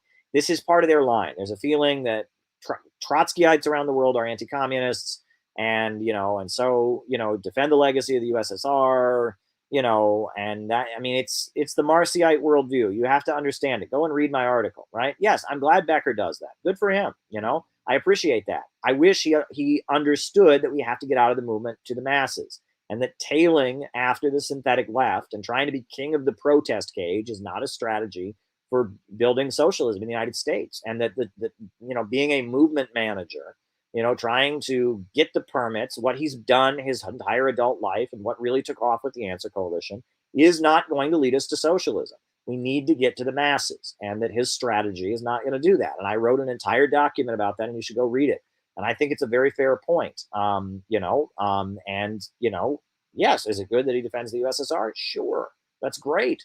And that's the thing. We can agree on things. There's probably people who agree with a lot of things I say, but also don't like some other things that I say. Like Ben Norton. A lot of what he does, defending Nicaragua, defending Venezuela, Cuba, Russia, China, is awesome, and I love it. And I have not unfollowed Ben Norton, despite our disagreements. I have not unfollowed him. I will still retweet him. If he says something good, I'll retweet him. Right? I am not into this throwing everybody under the bus attitude. That said, though, I feel like, I have to make clear the differences between myself and the Center for Political Innovation and the PSL. And it needs to be said, and especially in light of these trucker convoys and the vaccine mandate protests, it needs to be said. Sometimes you have to write a goddamn polemic. Speaking of this is one of my biggest pet peeves. All these bread tubers, right? All these fans of Vosh, these fans of Surfing USA and Thought Slime, they will tweet at me and they'll be like, Caleb wrote a book about BreadTube. That's retarded. Caleb wrote a book about BreadTube. What a nerd. And it's like a Marxist writing a book about another Marxist is like one of the most common things in the history of Marxism. If there's a large voice speaking in the name of Marxism that lots of people are listening to, would it not make sense to write a book critiquing them? Have these people ever read anything that Vladimir Lenin wrote? Have they ever read anything that Karl Marx wrote a whole book about Proudhon? Oh my God, what a nerd. He wrote this whole book, The Poverty of Philosophy. Oh my God. Karl Marx, he was so mad about the German Social Democratic Party. He wrote Critique of the Gotha Program. What a loser. Oh my God. Frederick Engels was so mad about Düring and Eugen Düring. He wrote anti-Düring. He wrote them in the name, anti-Düring. Oh my God, he couldn't even come up with a regular name. These people have no idea what they're talking about. And by saying that because millions of people listen to BreadTube, millions of people are listening to Vosh, millions of people are listening to Thought Slime, millions of people are listening to these BreadTubers, and they don't know jack shit about Marxism. And they think Marxism is an employee stock ownership program. And they think that U.S. imperialism is progressive. Vosh wants to starve out Russia. That's what they think Marxism is. And they think that me writing a rebuttal to that is like stupid and shows that I'm like an idiot. No, actually, it's my duty. It is what we should be doing. Go and read Imperialism and the Split in Socialism by Vladimir Lenin. If we wish to remain socialists, we must go lower and deeper to the real masses, calling out and exposing the social imperialists and the social opportunists and the social chauvinists is our duty. There should be thousands of books about BreadTube. Every one of these little tin pot communist parties should have written a book about BreadTube. PSL should have written a book about BreadTube. CPUSA should have written a book about BreadTube. The RCP and Bob Avakian should have written a book about BreadTube. The Socialist Workers' Party should have written a book about BreadTube. People are learning their Marxism from BreadTube, and BreadTube is so wrong and so far from our tradition that people who've learned their Marxism from BreadTube don't even know we have a polemical tradition. So by these people saying that's like a dumb thing to do, they're making my point for me. Our whole tradition is polemics. Marx wrote polemics. Engels wrote polemics. Lenin wrote polemics. Stalin wrote polemics. Trotsky wrote polemics. The Chinese Communist Party wrote polemics. Polemics are our whole tradition. And the fact that they don't know this is exactly why I had to write the book. This is what Marxists do. They wrangle, they struggle for political line. And it's like the fact that people don't know that shows that I should do it. And I'm taking my role seriously.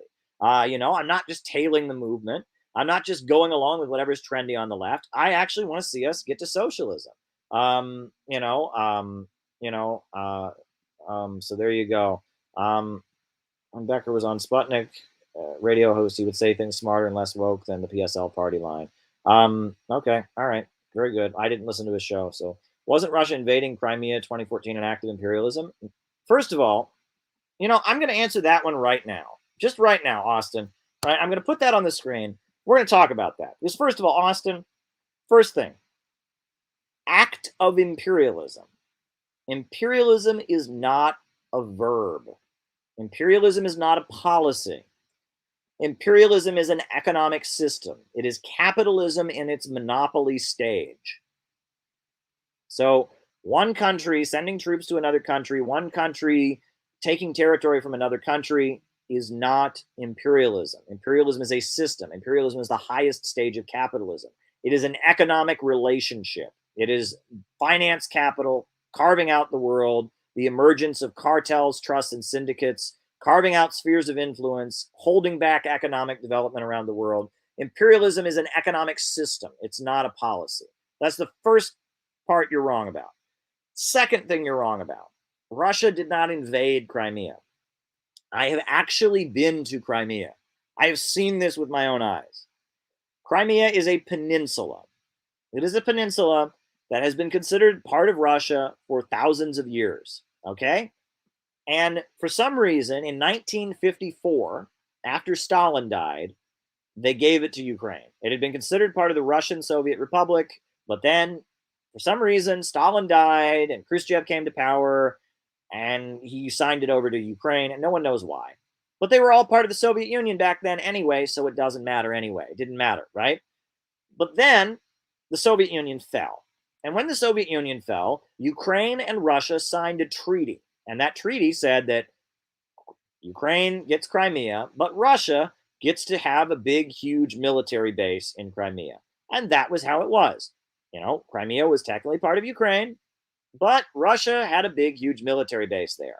And the overwhelming majority of people in Crimea were people who worked at this Russian military base, people who spoke Russian, people who considered themselves to be Russian, people who worked at a store that sold, stuff primarily to people who worked at the military base, people who live in a town like Yalta. I mean, it was all of Crimea is basically centered around Russian stuff, Russian businesses, Russian stores, Russian military base, big, huge Russian military base. Crimea it was part of Ukraine, but there was a big, huge Russian military base there, a bunch of people there that considered themselves to be Russian. And that was a good arrangement, right? And Ukraine was happy with that, and Russia was happy with that.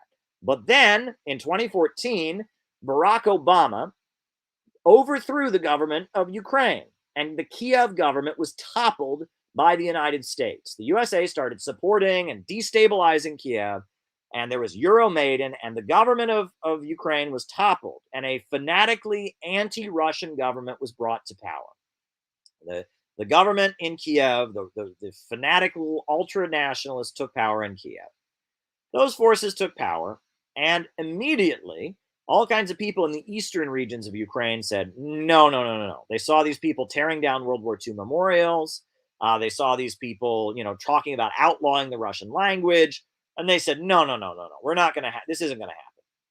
So in the eastern regions, there were separatists, and they called them separatists. The Novorossiya independent republics were formed, and all of that. And in Crimea, where this big, huge Russian military base is, there started to be some alarm bells. Why? Because all these people at the big, huge Russian military base and all these people that do business with Russian businesses and Russian military bases said, oh, shit, now we have this fanatically anti-Russian government based in Kiev. Now they might kick out this Russian military base and we might lose all of our jobs, and that might not be good. And so the people in Crimea, in response to the USA overthrowing the Ukrainian government, Yukhanovich was the elected leader. He was toppled. In response to that, the people living in Crimea voted. They had a referendum, and they voted overwhelmingly to join with Russia. And then Russia said, okay, we'll take you. And that's how Crimea joined with Russia. So, first of all, you don't know what imperialism is. Imperialism is a system. It's not an act, number one.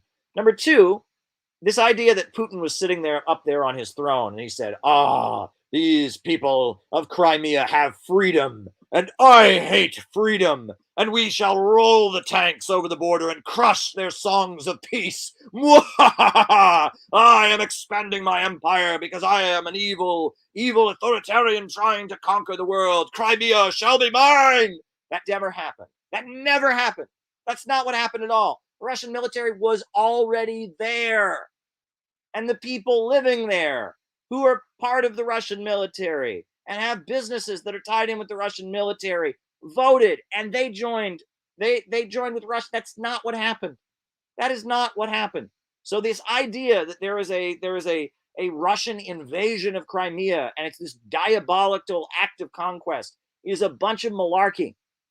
It's a bunch of malarkey. It didn't happen. And that's what you would hear on Western media, and it's wrong. It is absolutely positively wrong. So there you go. I'm glad I had an opportunity to answer that super chat. Out of order, but I just thought I would just hit it right now. Boom. Boom. I hope Boston Sports considered that to be a long enough answer to the super chat. That is a long answer. I gave a long answer, but I answered it. Sanctions are war crimes. If they were done as bombing, people would recognize them as such. Yes, absolutely. Sanctions take food out of children's mouths. Sanctions, they starve people. Sanctions make people go hungry. Sanctions prevent people from getting medicine that they need. They prevent countries from getting airplane parts. In Iran, the airplane parts, they don't have that they need, right? And that's caused, the airplane industry in Iran to be definitely slowed down. Sanctions kill people. Sanctions hurt people. Sanctions are crimes, just like bombs are, etc. All right.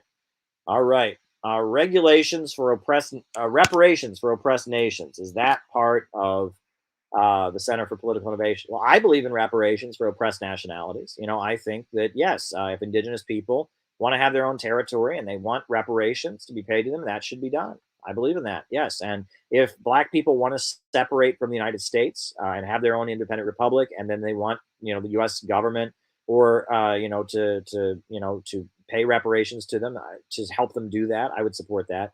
Reparations is really important. The Black community has never. Reparations is an issue that's widely misrepresented, and it makes me a little mad. But when I was growing up, I grew up in areas that were largely white, and people all thought reparations was stupid, and it's not. But they would all go, "Oh, reparations is dumb. It's a dumb idea." What about white people whose ancestors came over after slavery? Why should they have to pay reparations? And why should why should the federal government do this when the federal government is the one that freed the slaves in the Civil War? And they would make all these arguments, not understanding what reparations actually is. Okay, everyone thinks that reparations is the government gives every Black person a check in the mail for being Black. And that's not what it is. That is not what reparations is. Right? And it's very easy to ridicule if you distort reparations as being this idea that the government one day writes a check to everyone in America who's Black for being Black. And it's very easy to tear that down. And that's a straw man. A straw man is when you build up something, you misrepresent your opponent's argument and tear down a false argument. And that's generally what's done with the issue of reparations, right?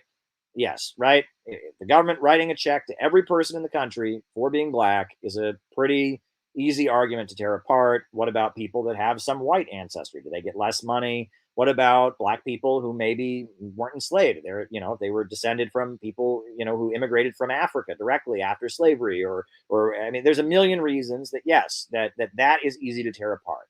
Here's the thing. What the reparations movement, people like Minister Louis Farrakhan and others have demanded is not that the government write a check to everyone for being Black.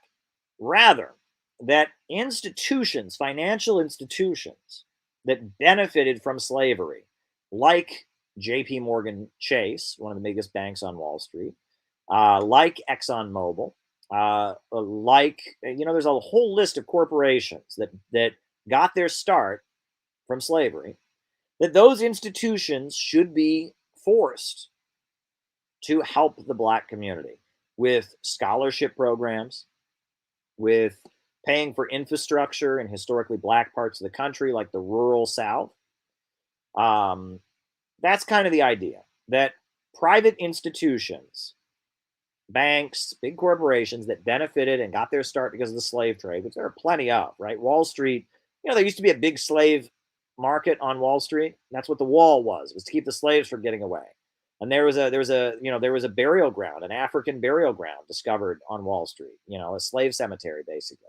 And that Wall Street, it was an insurance racket. They were the insurance, cartels that were involved with the slave trade and insuring slave ships and slave exports. And the idea is these big Wall Street banks that benefited from slavery, these big corporations that benefited from slavery should be obligated to give back to the black community. And I think that's fine. That's great. And, I would take it even further. I would say that the big corporations that benefited from the Vietnam War should have to pay reparations to the people of Vietnam and to the family members of those soldiers who died in Vietnam so their profits could keep rolling in. And I think the big oil companies that benefited from the war in Iraq should have to pay money to the Iraqi people.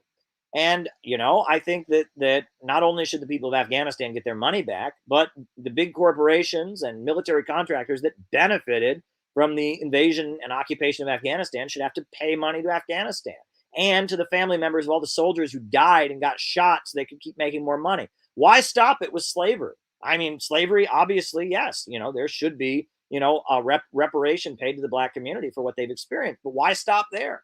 Right? Why not stop with every one of their ugly wars, with all of their horrendous atrocities? Let's make the bosses pay.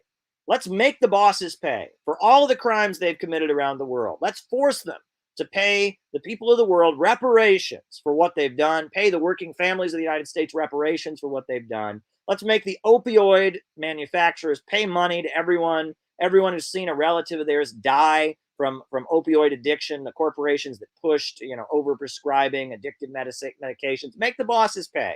I have no problem with making the bosses pay. No problem with it at all. And if reparations is one way of doing that, I'm fine with that, right? But we have to talk about what it actually means. It's a class struggle issue. It's not a black-white issue. It's understanding that capitalism began with mass theft. And that's the whole thing. These libertarians, socialism is theft. No, capitalism began with mass theft. Slavery, stealing the country from the Native Americans, stealing the commons, forcing the European working people, forcing them off the land, clearing the commons, primitive accumulation is what it was called. Genocide was committed in order to create capitalism. It was committed in Europe first, where they cleared the commons and they drove the peasants off the land and forced them to become wage laborers. Read about what was done in primitive accumulation, how they hung thousands of people for being homeless, right? That was what was done by King Henry VIII when he was creating the commons. You can read about primitive accumulation and the clearing of the Scottish Highlands when they went into Scotland and cleared out the Highlands and committed genocide against the Scottish Highlanders. And then it was done in Africa as with colonialism and the slave trade. And then it was done to the native peoples, the Native Americans, and all over the world. Capitalism began with mass theft and genocide. And we need to acknowledge that. And, we need to make the bosses pay and give back some of that wealth. And that would be the process of moving toward a socialist economy, would be making the bosses pay. And I'm not against that. Right?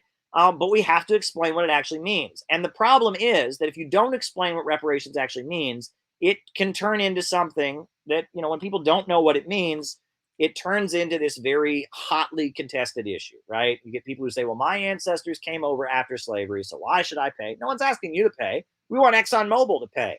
We want JP Morgan Chase to pay.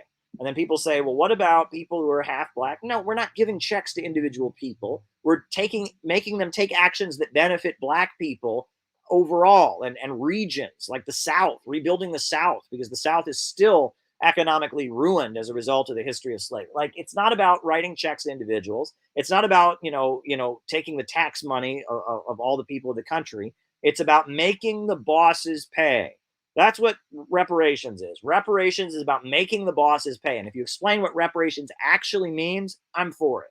But if you don't explain what it means, you are setting yourself up for a disaster. It's one of the most widely misrepresented issues. It's been widely misrepresented. And because people don't understand it, it's easy to tear down. And you get, even people of color that are against it, right? There's a lot of people of color who are against it because they've been lied to about what it is. So there you go. There you go, right? Why not make Israel pay reparations to the Palestinians? I think that would be great, so there you go. There you go. There you go. All righty. What is a vulgar anti-Stalinist? Well, that vulgar anti-Stalinism is a term that Sam Marcy used when he wrote the founding documents of what became the Workers' World Party. Sam Marcy was a member of the Socialist Workers' Party, which was the Trotskyite party in the United States. And he increasingly started to have disagreements with the Socialist Workers' Party. All right. A bit about the transition from capitalism to feudalism, what a modern feudalism would look like. You can't transition from capitalism to feudalism. I think you mean the other way around. But I'll write that down. All right. A vulgar anti-Stalinism. So Sam Marcy was a member of the Workers' World Party. And he and his supporters, Sam Marcy was a member of the Socialist Workers' Party, the SWP, during the 1950s. I think he joined them in 1919. Well, he was with them in their founding in 1939, but he was a Trotskyite before that. And they were formed in 1939. Sam Marcy was with them in the 40s and the 50s. And he started to have disagreements with the rest of the Socialist Workers' Party. So he wrote these documents called the Global Class War. He wrote this manifesto called On the Global Class War and the Destiny of American Labor. And in these documents that are available, you can read them. They're on the Marxist Internet Archive. Sam Marcy accused the Socialist Workers' Party of vulgar anti-Stalinism. And vulgar anti-Stalinism, what that means is that in the name of being against Stalin and the Soviet Union's quote-unquote Stalinist bureaucracy, that the Socialist Workers' Party was aligning with U.S. imperialism. And in Hungary in 1956, there were all these right-wing, far-right fascist forces that were revolting against the Hungarian government. The Soviet Union sent troops to put them down.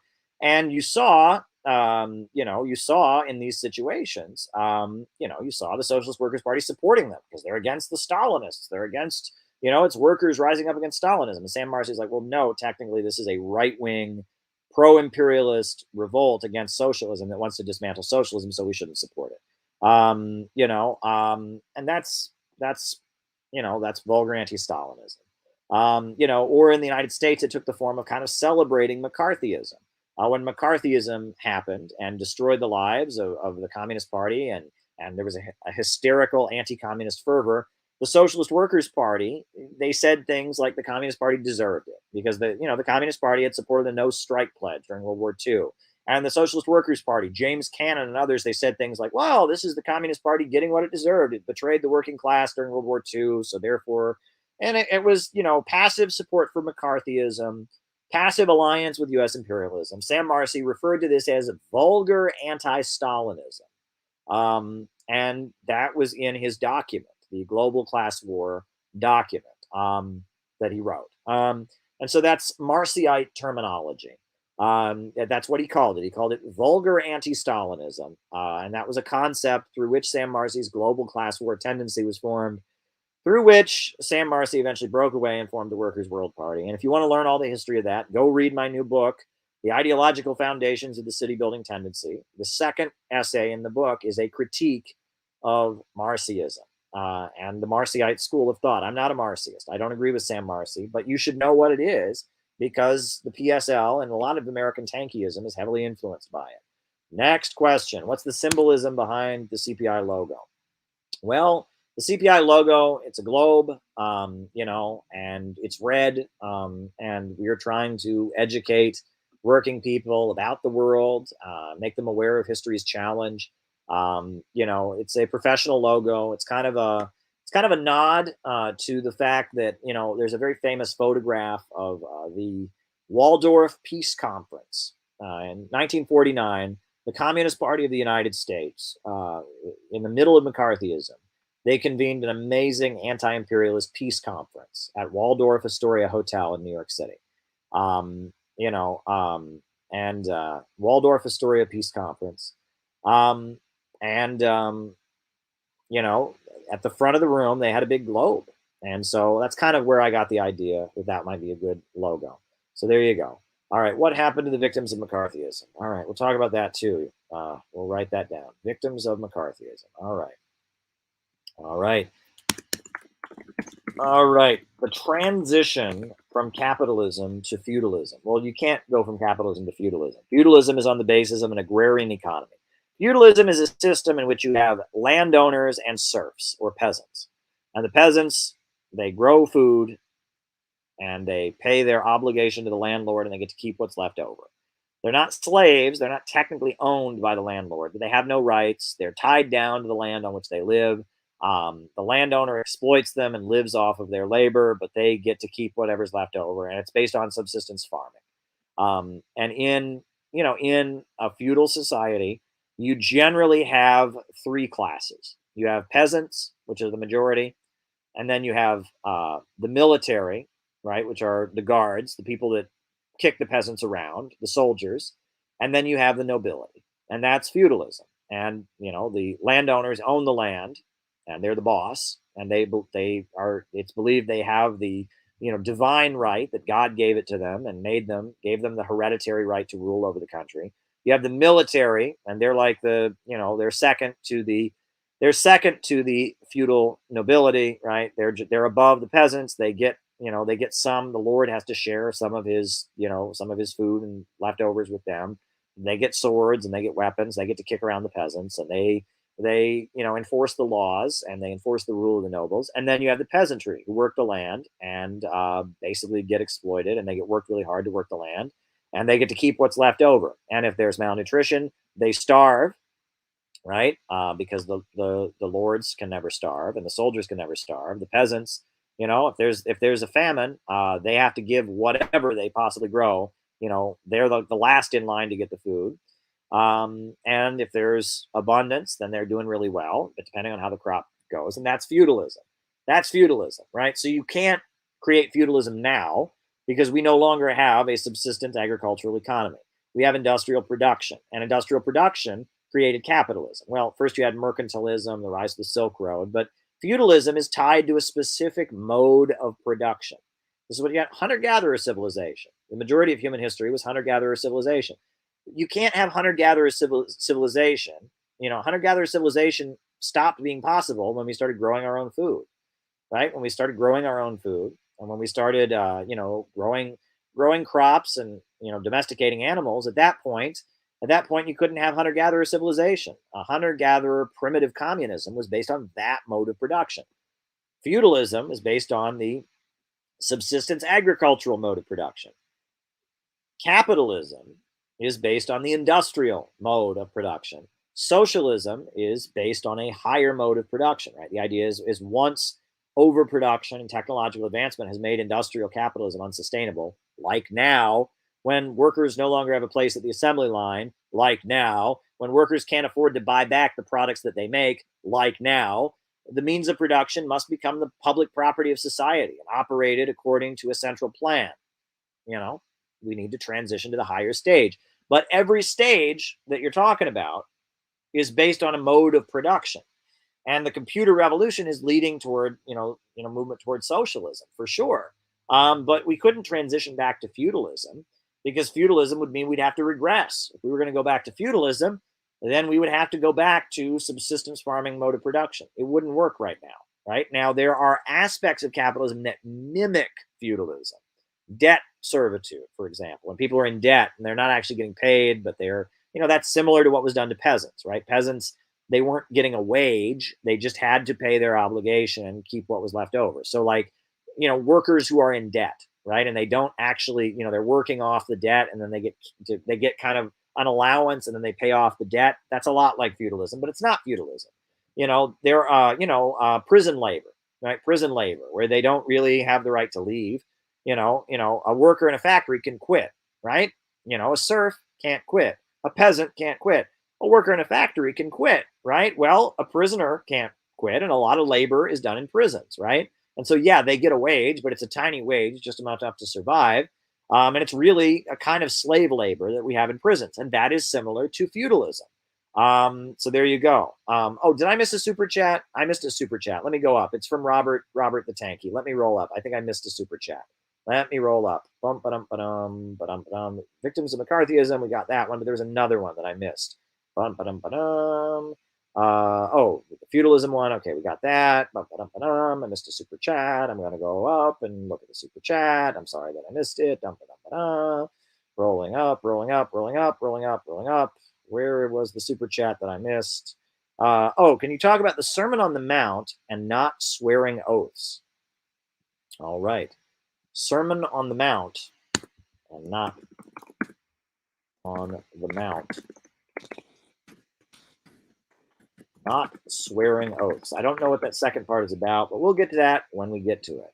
All right. What happened to the victims of McCarthyism? All right. I will tell you. I will tell you. Victims of McCarthyism, because I've actually spoken with some victims of McCarthyism. When I was first in the Workers' World Party, I was 19 years old. One of my good comrades who was living in Detroit at the time called me on the phone and said, I'd like to pick you up this weekend and take you to Buffalo. So I got in the car with my comrade and we drove up to Buffalo, New York. We sat in the living room of a woman who was significantly over the age of 70. I don't think she was 80, but she was pretty old. We sat in her living room and she got out the photo album and she showed us a lot of pictures. And she showed us pictures of the day that Bethlehem Steel, which was the main steel mill, the main employer in the town of Buffalo, the day that they fired every member of the Communist Party who worked at the steel mill, fired them for no other reason than being members of the Communist Party. Every member of the Communist Party who worked at the steel mill in Bethlehem Steel got fired. And so she and Sam Marcy and some other people, they protested outside of the steel mill. They said that steel workers have the right to be in any political party they want. If the steel workers want to be Republicans, they can be Republicans. If the steel workers want to be Democrats, they can be Democrats. The steel workers want to be whatever, they can be whatever, and that includes the Communist Party. And they had a protest out in front of Bethlehem Steel, 5 or 6 people standing around with signs, freedom of association for steel workers. And after that demonstration, she went back to her job as a teacher, and a couple days later, the FBI came to her job. And they showed pictures to the principal at the school and said, this teacher was at a communist demonstration. And she lost her job. And also, the newspaper, the Buffalo Evening News, printed the names and home addresses of every person who had been at the demonstration in the newspaper. Every person who had been at the demonstration printed their names and addresses. Doxed them, basically. And they got all kinds of hate and death threats, and their neighbors wouldn't talk to them, and it was awful. Right? So she lost her job as a teacher. That was McCarthyism. The FBI came to her house, and she lost her job as a teacher. That is McCarthyism. That was McCarthyism. So not only did all the steel workers lose their jobs, not only did she lose her job as a teacher, and on top of that, every single person who went to the demonstration, every single one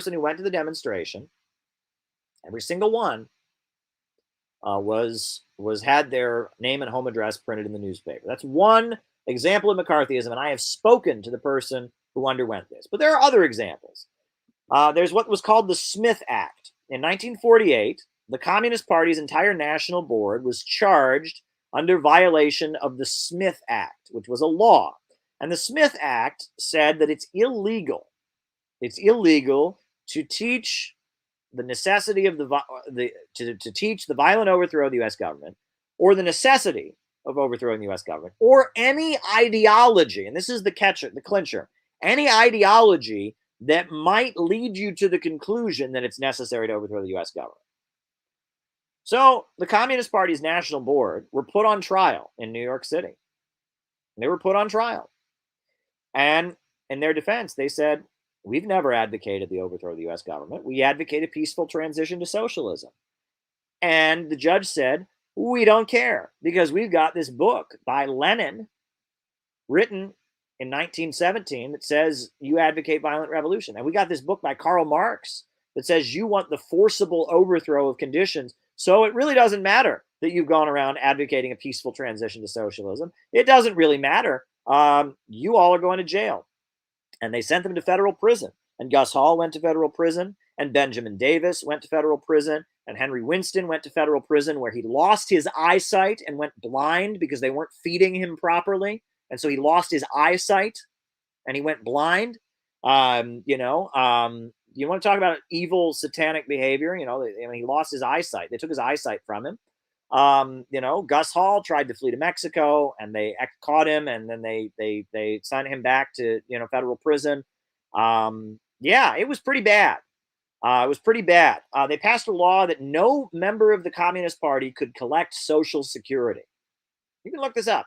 If you're a member of the Communist Party, you can't get Social Security. Social Security had been created in 1937. There were people who've been working their whole lives, or working since 1937, for 10 years, paying into Social Security, and then they retired. And they couldn't collect Social Security benefits because they were members of the Communist Party. Why don't we talk about the riots that happened? There was a concert in Peekskill, New York. In Peekskill, New York, there was a concert, a peaceful concert where Paul Robeson was going to sing, and Pete Seeger, the folk singer, was going to, perform and play some music. A peaceful concert by members of the Communist Party. Well, a local radio station called on people to attack the concert. And so they had their concert, they went in, and thousands of people came to protest the concert. And the police forced all, the concert, they circled up, they surrounded it, they had all these bodyguards who fought off, and the concert still happened. But the police forced the people leaving the concert to drive through this crowd of angry people. The police wouldn't let them drive another way, forced them to drive through this right-wing crowd that threw bricks at the cars, that threw bricks through their windows. It was awful. And the Ku Klux Klan and the American Legion mobilized thousands of people to attack this concert, to try to attack this concert. They couldn't get in. And then the police forced the communists to drive through a crowd of people that were throwing bricks at them and throwing, all kinds of things at them and attacking them basically as they were driving down the road. That's what happened. So you want to talk about victims of McCarthyism. Another example, in California, not only did they have federal laws that made it illegal to be a communist, they had state laws, local state laws that made it illegal to be a communist. And California had a law that said you can't be a communist. So someone in California was put on trial for being a communist. And so they subpoenaed the leader of the local California Communist Party and forced her to testify about whether or not this person was in the Communist Party. Well, she was not going to cooperate. And so she refused to answer the question. And she said, no, I'm not going to answer the question. She was on the witness stand. And she said, I'm not going to answer the question. I'm not going to say whether this person was a member of the Communist Party. I'm not going to incriminate somebody. So they had a list of names. The prosecutor had a list of names. And he said, is Joe Bob a member of the Communist Party? She said, I refuse to answer that question. The judge said, all right, that's 1 year in jail for contempt. And then he said, all right, is Ann Smith a member of the Communist Party? She said, I refuse to answer. That's another year in prison for contempt.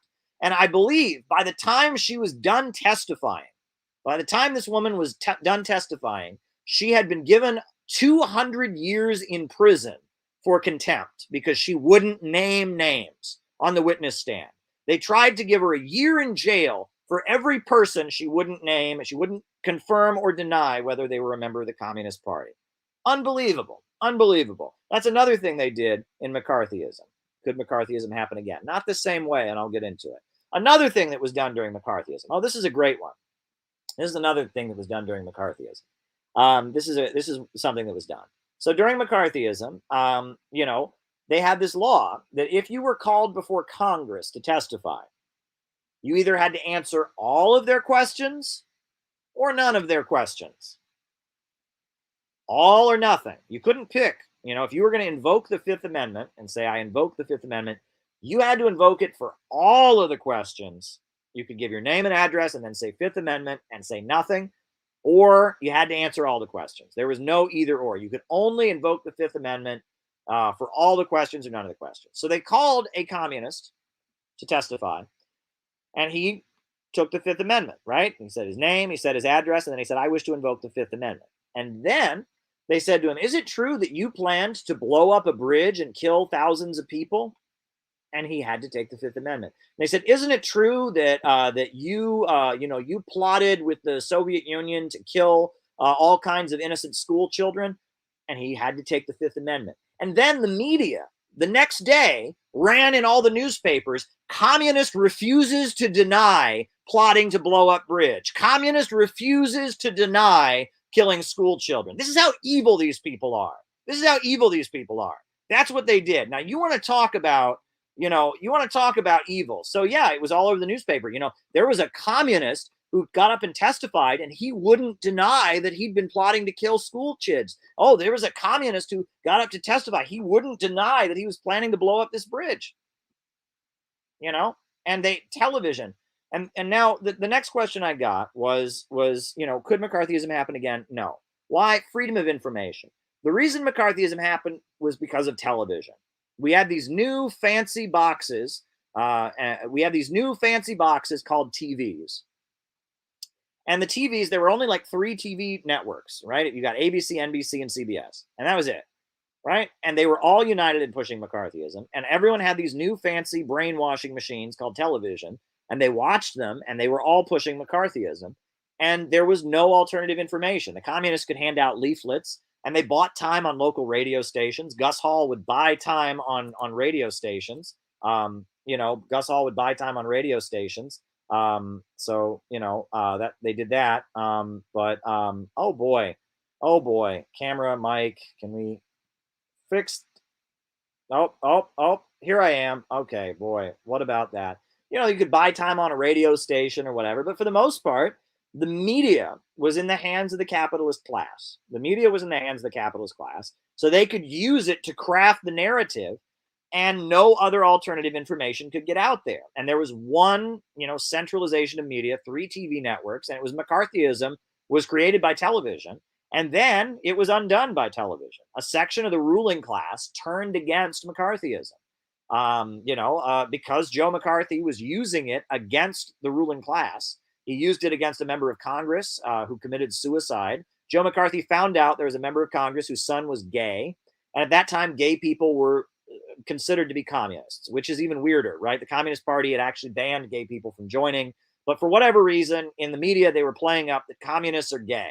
Communists are gay, right? Homosexuality and pornography are all communist, and that was being sent out. They passed a law, no communist could work, or no gay person could work in a government job because communists are gay, which is doesn't even make any sense. But, at the time, communists were saying homosexuality was bourgeois decadence and stuff like that. So communists weren't even supporting gay people at that point. But whatever, the US government, they sent out the memo, communism is gay. So there was a member of Congress whose son was gay.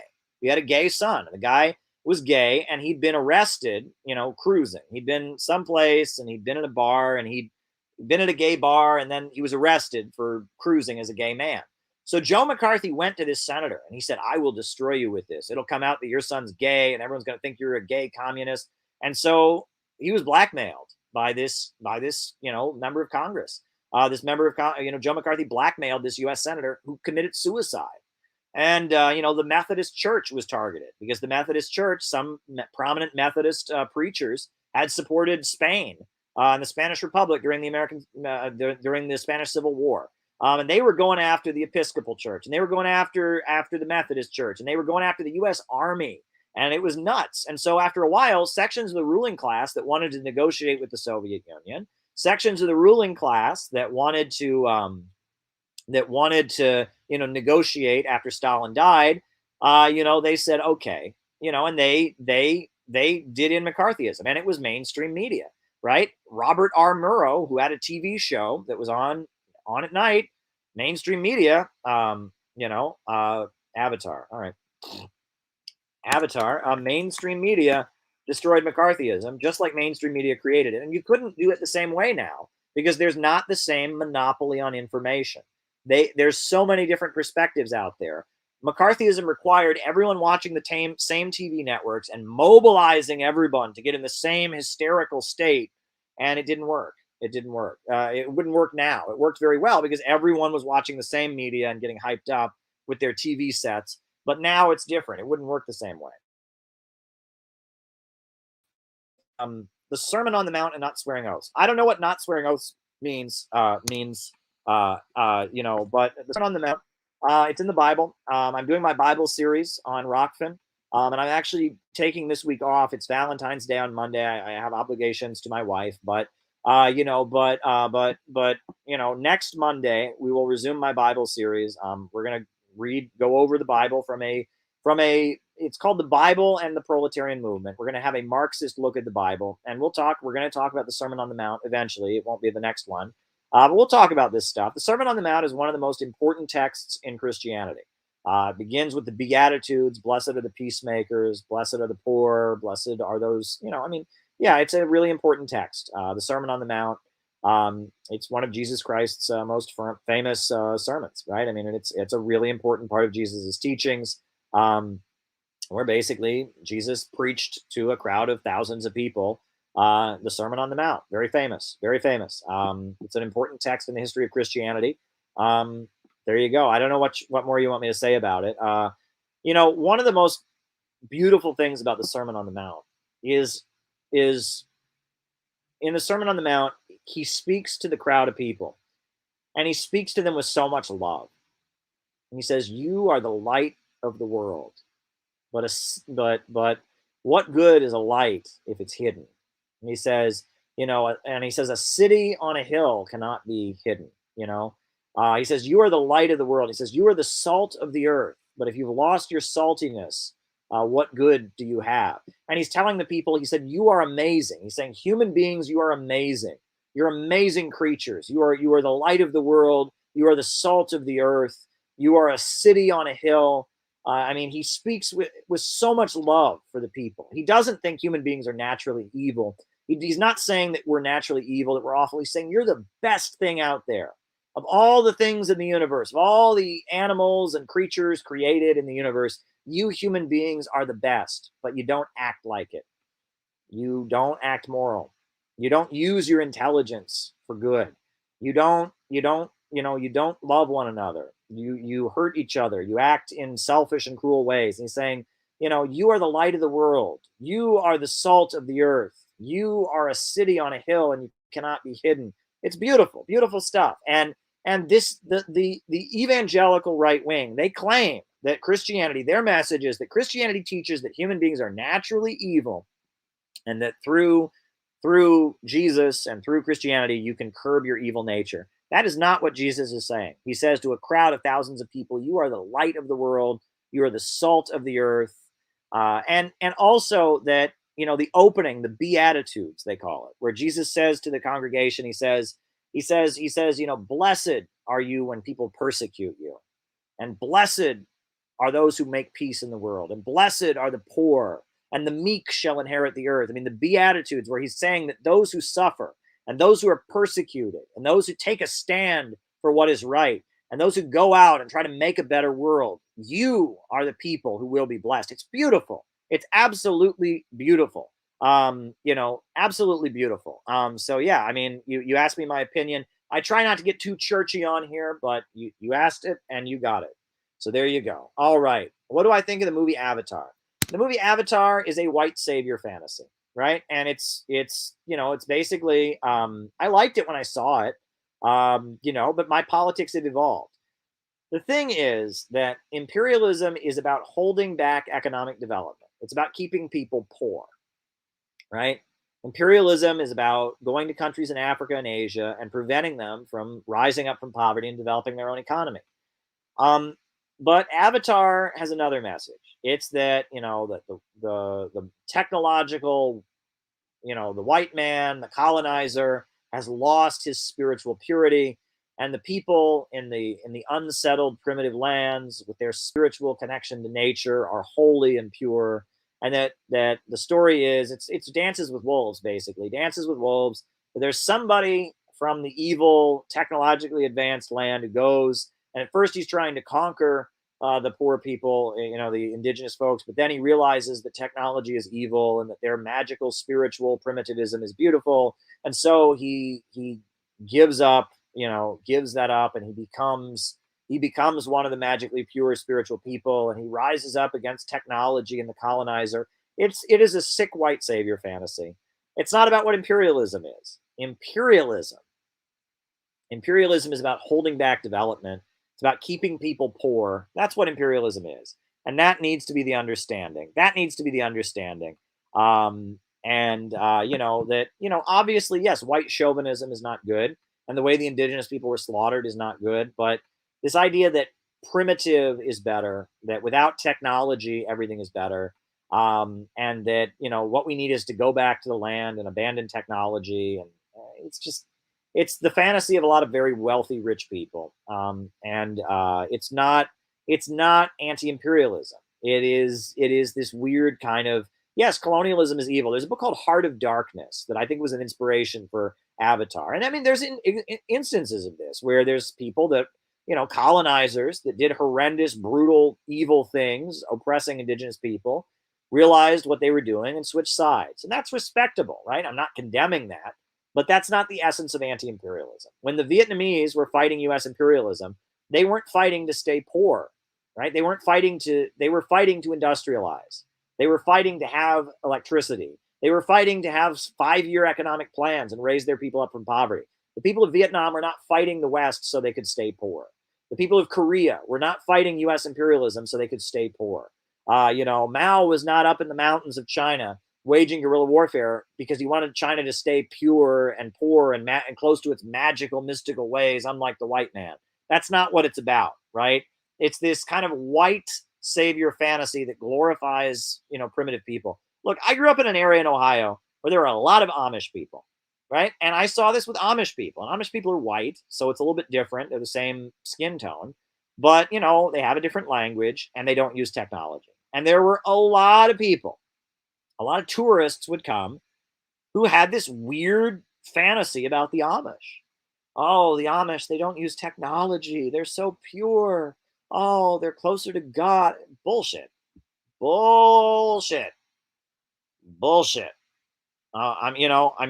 all due respect, I'm not opposed to Amish people. They're not bad. I mean, it's a religion like any other. But Amish people, there are greedy Amish people who have businesses and exploit other Amish people. A lot of Amish stuff is a lot like cults where they shun people who leave and, banish people. Child abuse is a really big part of Amish culture. I mean, beating the crap out of their kids and, I'm sorry, but it's like, the Amish don't have technology. That's true. They don't believe in technology. They speak a different language. But this idea that they're like magical because of that, and they're like more pure and they're close to the land. Bullshit. A lot of good Amish people out there. And there's different kinds, right? There's Mennonites, which are not the same as Amish. There's Amish, and there's a couple other sects, and whatever. But it's like this idea that Amish people, because they don't use, this is a fantasy, and it's rich people.